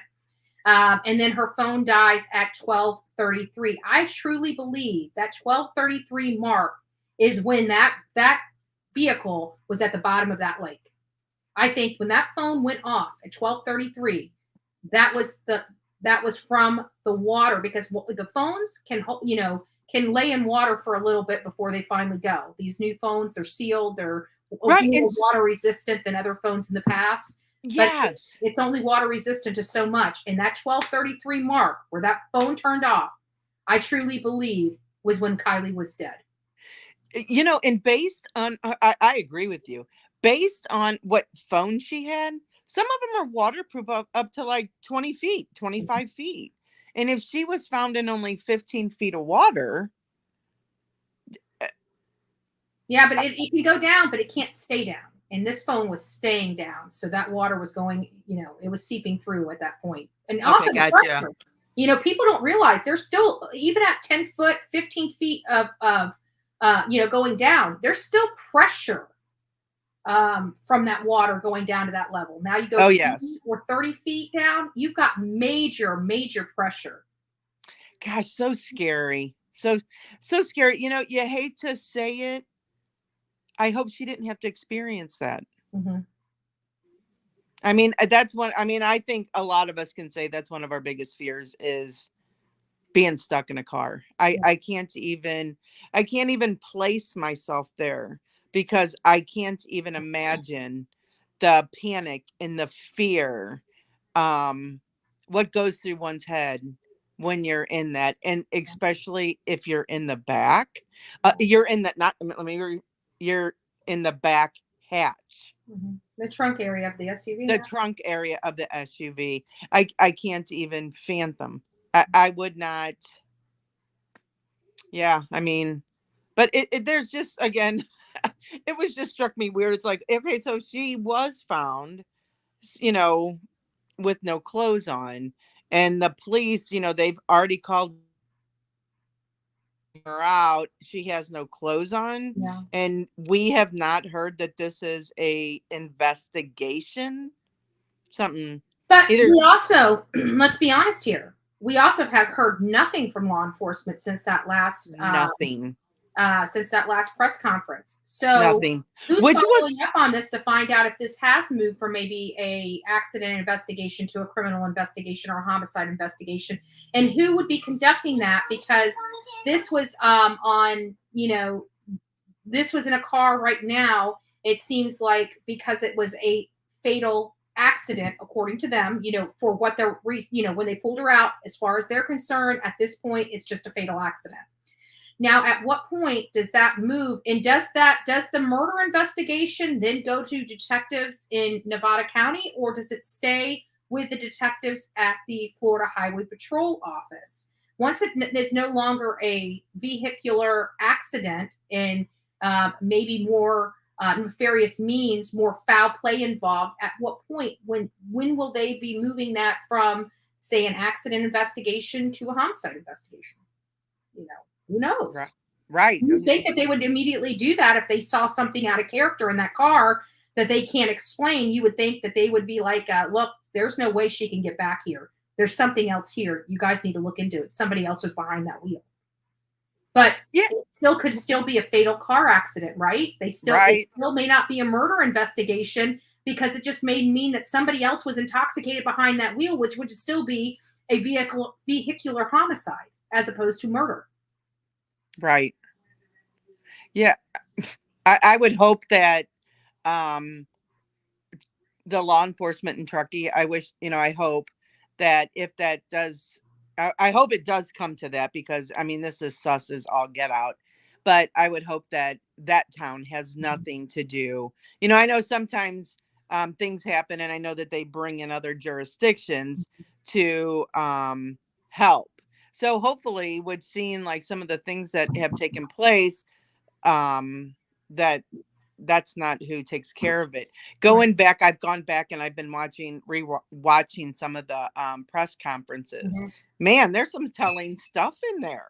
Yeah. You know, and watching Sammy's things, and it is just like when you go back, and now after all this time going back, and I spent an evening just following, you know, just going back and watching those, and the mom in one of the videos, the mom says how the friends, it says, have the friends been, how helpful they've been, and she, so you know, she did say, I mean, I watched it, she did say how they've been an interference, but then corrects herself.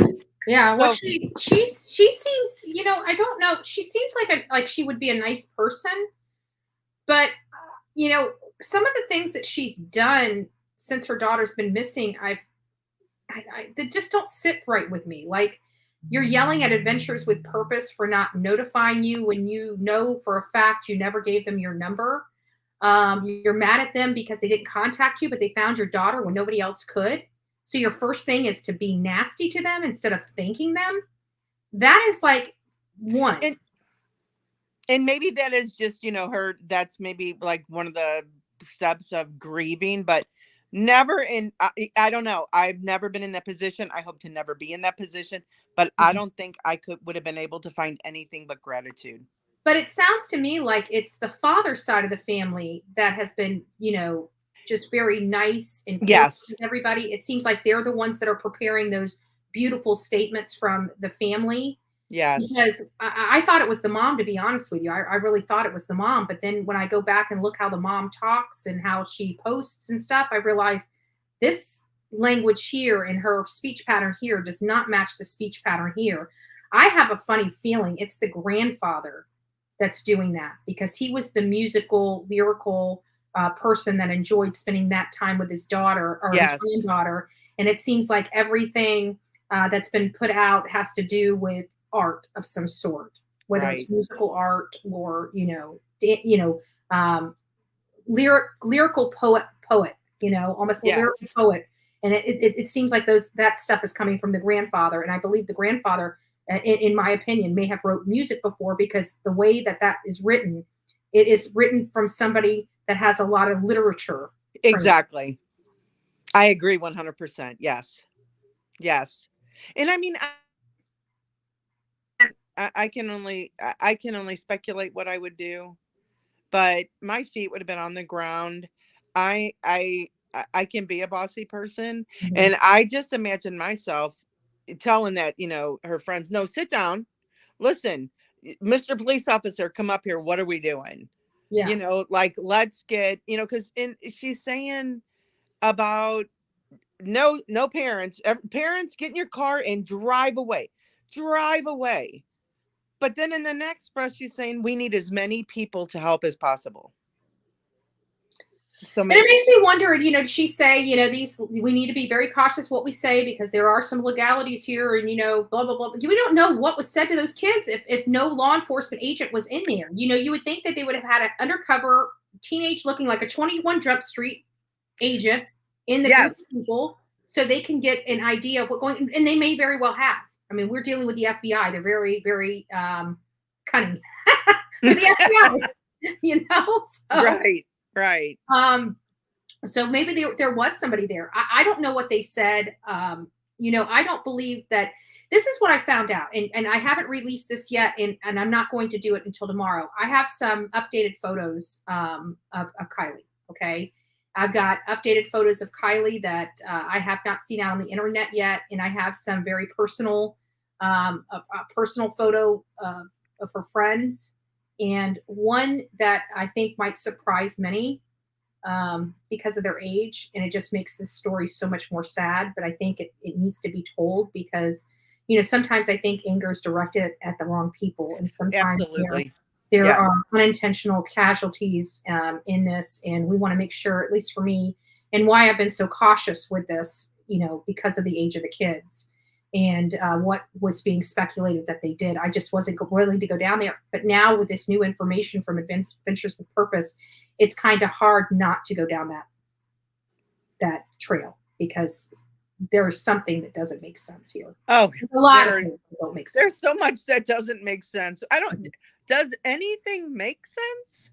I mean, except with AWP, but I'm just talking about the whole case from day one. I mean, we have kids all the time that go out and get boozed up and, get in wrecks. We hear about it. We see it. We know it. And to hear this, it wasn't the fact she was in the lake. I truly believe she was in the lake. I believe she was right around there that was probably about the best I got as close to any actual information. Agreed. To be honest with you, but to find out that the hatch in the windows. I said that from the beginning because Olivia came right over here, and we went out to my SUV and we walked through that whole thing. We marked the windows. We made sure we had an idea of where everything was on that car, after watching that video. And that's when we realized she was in the hatch. That's when we realized that the driver's window was up at the time. It was the passenger window, the passenger front window that was knocked out. The driver's window was knocked out in the excavation of that vehicle out of the water. And the back window was half. And then when that was said, I looked over at Olivia and I said, it sounds like that whole entire car had people in it while Kiely was passed out. Yep. In the hatch. Yep. And I really do hope she was passed out. She had already OD'd, or she was already dead before they put her in that water. Yeah. Yeah. I mean, she could have passed out and they're like, let's put her in the back. And then all of a sudden you're done joyriding, you're done having a great time. And all of a sudden you have a friend in the back. Not that I can really call them friends, but you have these people that are in your car, and then you're done partying. It's all good. And you get out and you find her that she is deceased. Mm-hmm. And then there wasn't many people involved. There's just there is nothing written in stone that nothing. I mean, nope. I mean, not saying nothing. What? And I think whether the Nevada County or Placer County agrees with this, I think anybody that has failed to cooperate or has lied or has obstructed this investigation and hindered this investigation in any way, they need to go out there and be serving warrants on these people and putting them in jail for that. Even if they get a slap on the wrist and 6 months probation, I don't care. It's about stating a message, setting a tone, and letting people know when shit like this goes down, you either cooperate or you go to jail. Period. Done deal. You cooperate, I don't care what crime you do, we'll give you a pass. You want to fight us, you want to not cooperate, then we're going to throw you in jail for what we can. Right. Yeah. I mean, it is just a shame.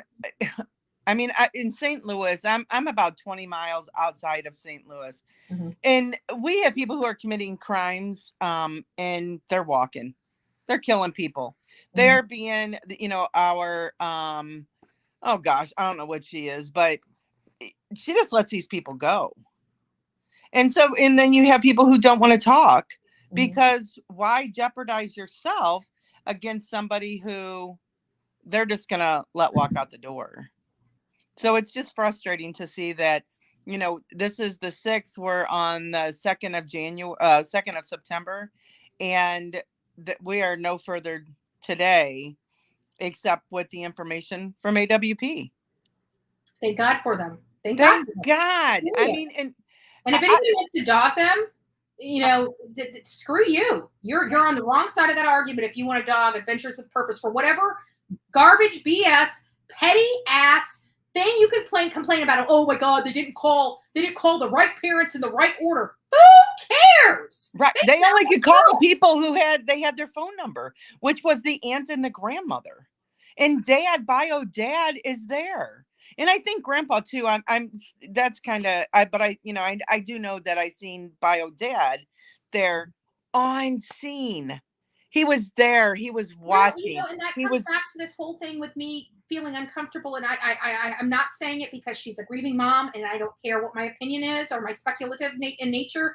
I just don't want to add insult to injury. But there were some things that I personally found a little odd in mom's behavior. Like, you know, and I even try to give her a pass and play devil's advocate and say, you know what, it may have been the first meal that she had, and maybe she just decided to take a break, and that's when they found her. Come to find out, I was wrong about that. It doesn't sound like mom had been out there at all to meet Adventures with Purpose or to even see what the status of their searches have been, which whenever you're missing, you guys know how adamant I am about moms and how moms, you know, are mama bears. They want to be all up in everybody's orifice. Let your child disappear.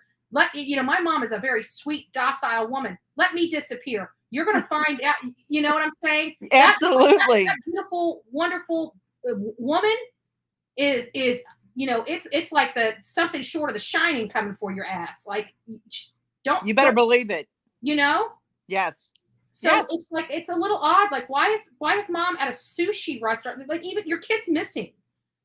At this point, you would think you're a bagged lunch. You're on the go lunch. Your daughter is who the F has the time to sit down and eat sushi?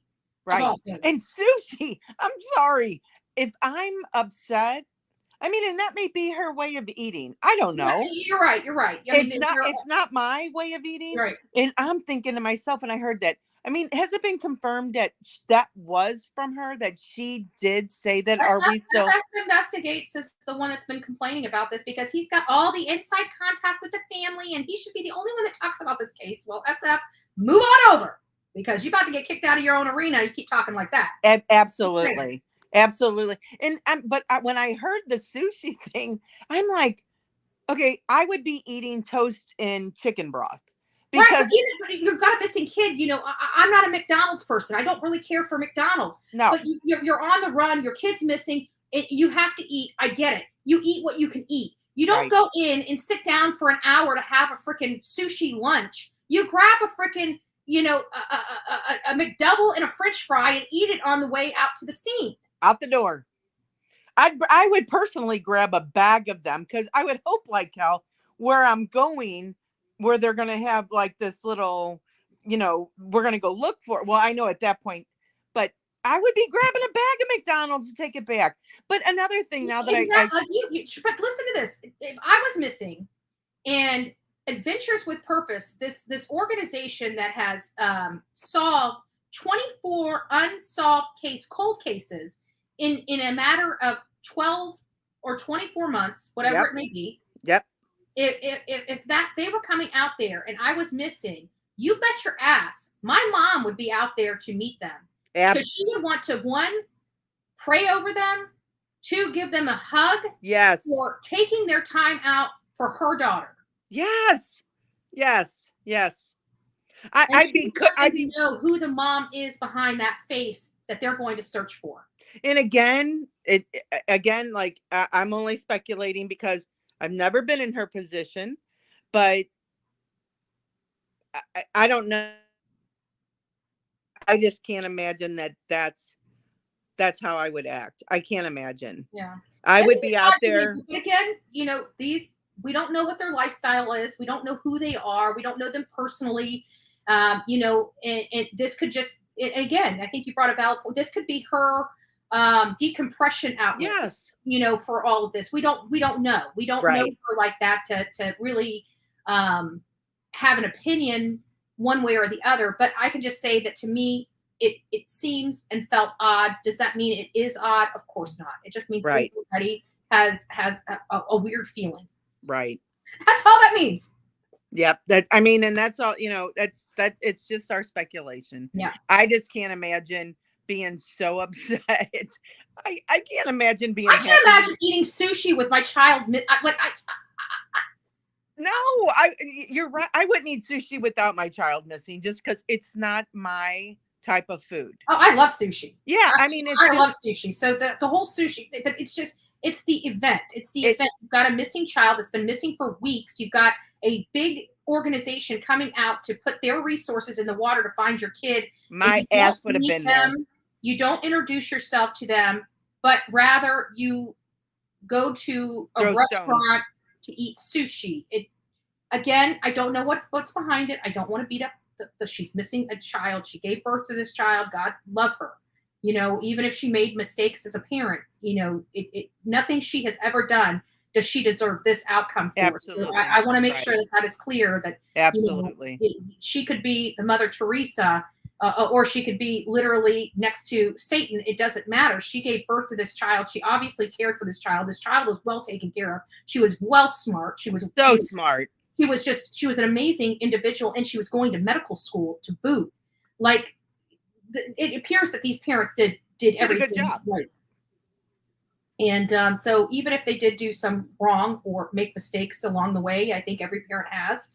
Absolutely. They don't deserve this outcome. So I want to make sure that everything here is being, everybody knows this is coming from a place of love. This is not coming from a place 100%. to harass or to condemn this mother. That's not my intention at all. But it is a conversation that we have to have. Right.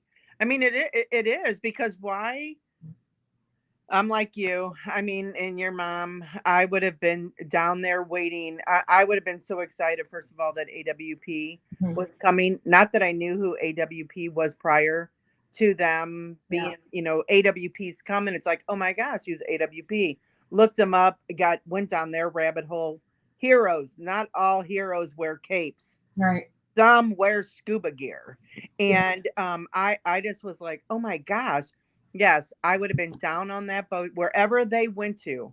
I would have been there. I'm the mother. Yeah. And I'm going to be stuck right up your rear, because I'm going to stay here until something is found. Yeah. And then there's also was conversations that there's a tiff between mom and dad. And while I don't know what goes on, between them, it seems like they raised a great daughter. It sounds like they've been divorced or separated for quite some time. But, even with the tiff thing, when you have a missing child, you put your petty bullshit aside. Absolutely. With the other spouse. You don't talk about them cheating on you 20 years ago. You don't talk about how you're still angry because they're still married to your best friend that they stole from, we don't care what the situation right, no. is. Whenever it comes to a missing child, you come together as a family for the betterment of that child. And so it seems like there was a tiff there, which again comes back to the odd behavior. Your child's missing, and I'm not sure how I feel about the mom's behavior. Well, not just her, even. They're out there. There's not a friend. Where were her friends? I mean, I know that Sammy, she took off with her family, which was a vacation that was priorly planned. Or no, my ass is staying here. Mm-hmm. My friend is missing. I was at that party.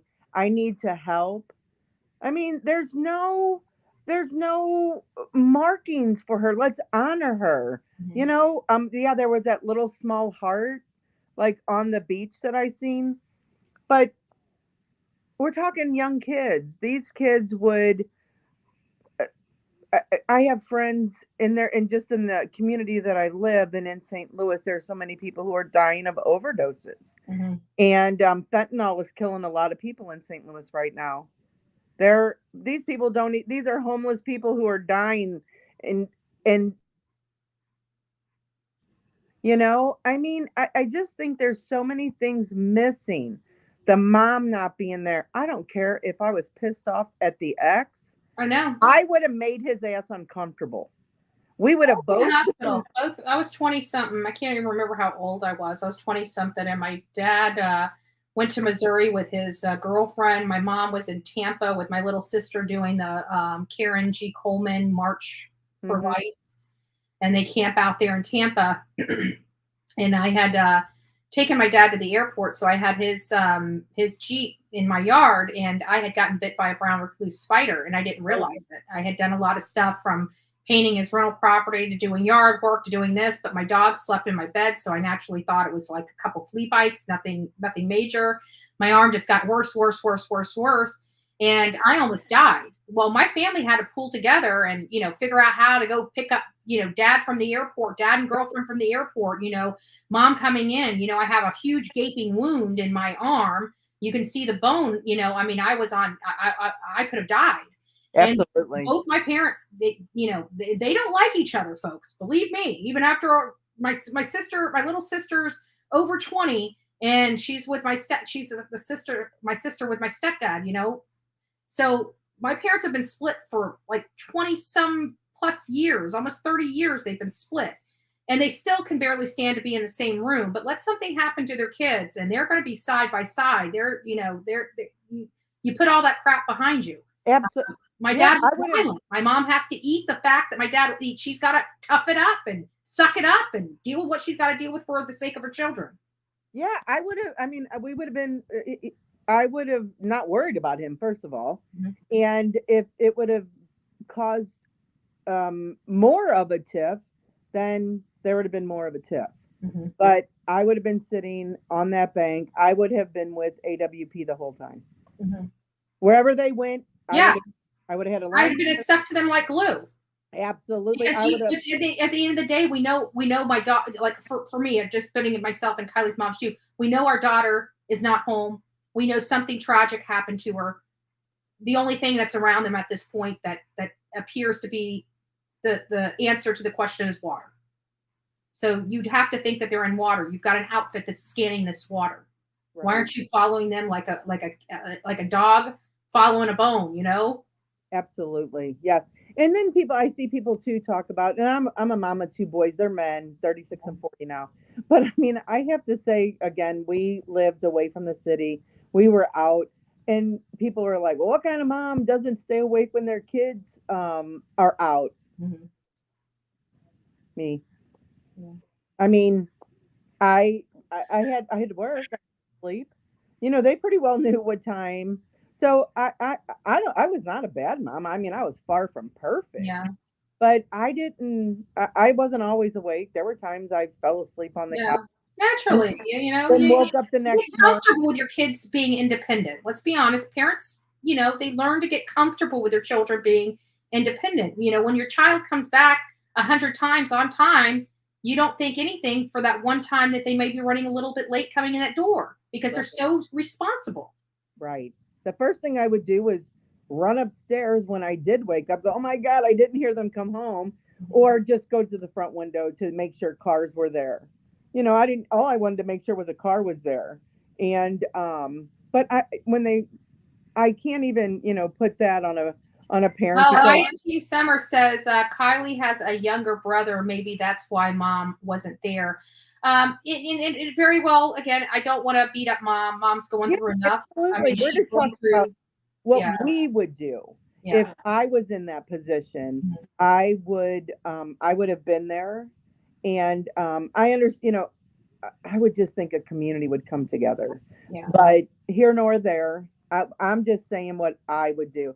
I cannot speak of what she. Yeah, but it does sound like the SF investigates is too busy, stirring up. He's stirring up unnecessary drama all by himself and trying to blame it on other people. Look, there's a time and the place for everything, Steve. And it would be my suggestion that if you have a problem with something Adventures with Purpose, or even say Bullhorn Betty or any other person out there, maybe let the dust settle before you come out and start addressing all the inaccuracies or how you feel. Because he's pointing the finger at everybody else causing all this rift for that family, but he's not even taking into consideration his own conduct that he's doing that's causing problems for that family. He who stirs the shit pot has to lick the spoon. There you go. There you go. Well, thank you so much for coming back on. I appreciate the great conversation. Thank you. Bye-bye. Bye-bye. So I think we've been on here long enough that the show that they put on, I wanted to make sure that it had an opportunity. Again, this is breaking news. So, I don't like, I don't know how to explain it, but, this is breaking news. This is something that Adventures with Purpose are. We've been trying to be as ultra respectful as creators to great creators that do excellent work. And of course, Adventures with Purpose is that person, or is that outfit. And, we only showed a tidbit when this video broke this morning to all the people, to the general public that did not have an opportunity to watch this as a member. The good news is the majority of the people in this chat were already members and had already saw it. So we've already paid our dues to, Adventures with Purpose. I'm justifying. Let's just be, I'm justifying. But I've waited where this thing has been released now for 3 or 4 hours. I want to get to the nuts and bolts. of the video. I'm ready to show you guys the stuff that shook me. Okay. So we're going to go ahead and proceed, but we are going to, I'm bringing this up. So. And then after that, we're going to, after this, I'm just going to open up the panel just for literally 20 or 30 minutes for you guys to tell me your thoughts. And then I'm going to call it a day. Just a second. Scene. It's an active investigation. Our job is to be here to find the where, which we have done. Now we need to assess it appropriately. Full assessment. Condition of the vehicle, windows up or down. Do not remove license plate like we normally do. Copy that.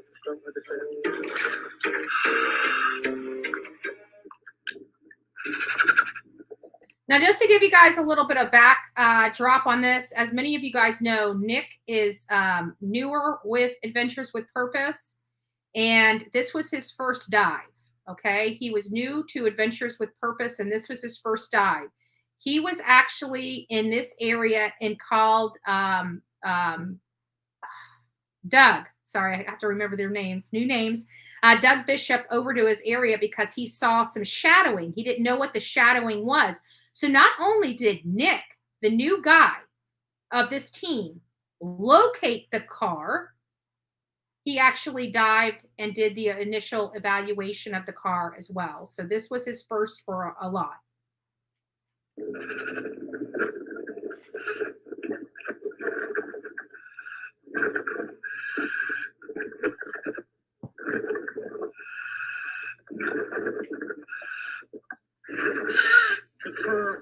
Confirm. I see the vehicle and the license plate. We have just found Kiely's vehicle. Over. This right here gave me goosebumps, but not that bad because we had already saw some releases of these actual photos prior to them making this video. We had already seen, sorry guys, I'm trying to find you. I got some stuff going on right now. Hold on a second, let me find you. There you guys are. So we already saw these photos that were already released to the general public. But again, here we go. 10-4. Do a full assessment methodically, slowly. Make sure you focus on footage of the vehicle so that we can accurately relay that to the authorities. The vehicle is outside. Now, guys, you know what? I'm kind of having something's pulling at my heartstrings on this, so I'm just going to show you guys a couple of things, and then I'm going to let you guys go over to Adventures with Purpose to watch in its entirety, because I'm ready to kind of calm it down, and then we'll come back here tomorrow and we'll have a better discussion on it. I don't want to open this back up because we're already over 3 hours on here today. But this is the driver's side window. I want you to notice that there is a glare, okay? This is a window and an attacked window on the driver's side of the car, okay?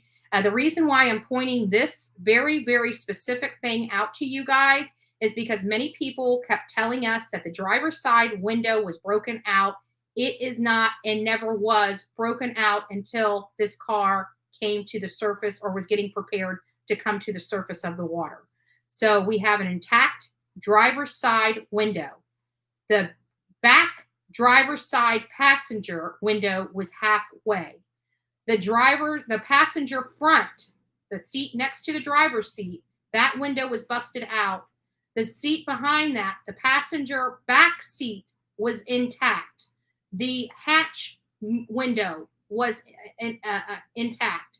So we have a closed front driver window, closed back passenger window, and closed hatch window. The only two windows that were open was a half window behind the driver's seat and a fully busted out window on the passenger seat, front passenger seat. So guys, this is what I'm going to do. We are going to watch this video tomorrow in its entirety, and we're going to have a discussion with it. But in all fairness, this is a recently released video. I really do believe that Adventures with Purpose deserve the views, and they deserve the 443 people in this chat to go over to their channel and watch this in the entirety. Please don't forget to watch those advertisements. It does help this channel grow, not to my channel, their channel. Also, my channel, right? We help this channel grow too by watching. So don't forget to like this channel. Don't forget to like this segment so I can go around and keep this channel growing. We are a channel like many other creators are now doing. We get our butts out there and look into these cases firsthand. Again, just like Adventures with Purpose, it takes money for us to do the work that we do here. So if you guys are interested in it, there's my Venmo, Cash App, and PayPal. I am working right now to get out to Idaho. I'm leaving for Idaho in a few weeks, and we are $450 away from our target goal. And if you would like to help sponsor me, most of our sponsorship was $25 or less. So hopefully you guys can find it in your heart to help me get out to Idaho. Thank you, guys. So this is the last of the thing. I want you guys to know I appreciate for those that have been with me since this morning. Thank you for spending your morning with me. TGIF, happy Friday. We are still saying prayers for Kiely's family and friends today. Guys, we really don't know what happened. You know, we know something bad happened. We know something isn't right with this case. But please, just, if anything, let's not be beating up on these kids until we have more information. We definitely know something's not right, okay? But calling Jagger a murderer when we don't even know if he was at that party and have never once had received one corroborating statement that Jagger was even there that night in question. I just think it's just don't do that. You wouldn't want somebody doing that to your child. You wouldn't want somebody doing that to you. And if you wouldn't want to do it, you know, treat others as you wish they would treat you. And at this point, we do not have enough information to point one freaking finger to anyone. No one. Not even the Nate character that I brought up. It's all speculation. All of the stuff that everybody is talking about on these channels is pure speculation outside of the timeline and what we can physically see from Adventures with Purpose. So let's just keep this family in our prayers and keep our eye on the ball. We can come into all these chat rooms and talk about our theories and point fingers at whomever we choose to point them at, but keep it in the chat rooms. There is no need to go over to Kate's Instagram or Jagger's Instagram and call him a murderer. You don't know that. None of us do.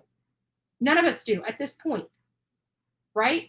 If we could put him there, if we could put him as the last person to see Kiely alive, that would be a little bit more in the right direction as pointing fingers. But right now, we can't even prove of all people. I'm not saying Sammy. I'm not telling you guys not to have your opinions about Sammy and stuff. But with Jagger, we literally have not one stick of information that he was even near her at the time she disappeared, wound in the water, or even the next day. We don't have any information. We have one tow truck vague recollection of an event that happened that he told a week after the event happened. So let's just not put a lot of, is it accurate? Is it not? I don't know. I don't know. But let's just back up off the kids, because I don't want you having to spend the rest of your life regretting the fact that you may have, beat up a kid and he went, and that's part of our fault because we couldn't keep it in this chat. The chat rooms are just that. You guys can write whatever you want. Well, in this chat, it has to be respectful, but you can point the fingers at whoever you want in this chat. I don't care. I don't care. This is your outlet. It's when you get out there and you start doing it to them. That's what I have a problem with. There's just not enough information to say somebody did it. So please, guys, just be kind to these kids. These kids are going through a lot. You have to remember, they may be adults, but they're dealing with a loss of, this is probably the first person close to them that they lost. This is somebody that they loved. This is somebody that they cared about, and her best friends. Okay, let's talk about her friends, her true friends, which was Jagger, Kate, and Mags. None of them were at this party with her, okay? So they lost their friend. They're probably going to blame themselves for the rest of their life, especially Mags. She's going to wonder if that booty call was worth it for the rest of her life. Mags was her best friend. Her best friend. So it's just sad. Guys, keep them in your prayers. I'm going to let you guys go. Thank you for spending your time with me. And don't forget to be fearless.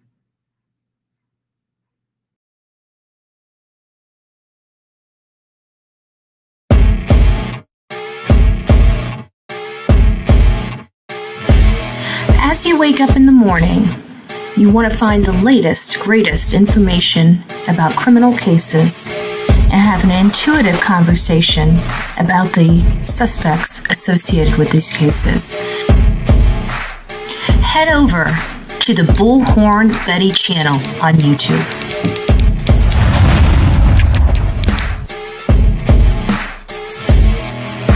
Get breaking news right here on the Bullhorn Betty channel. Welcome to the Bullhorn Betty Coffee Club. Enjoy your stay and enjoy your day.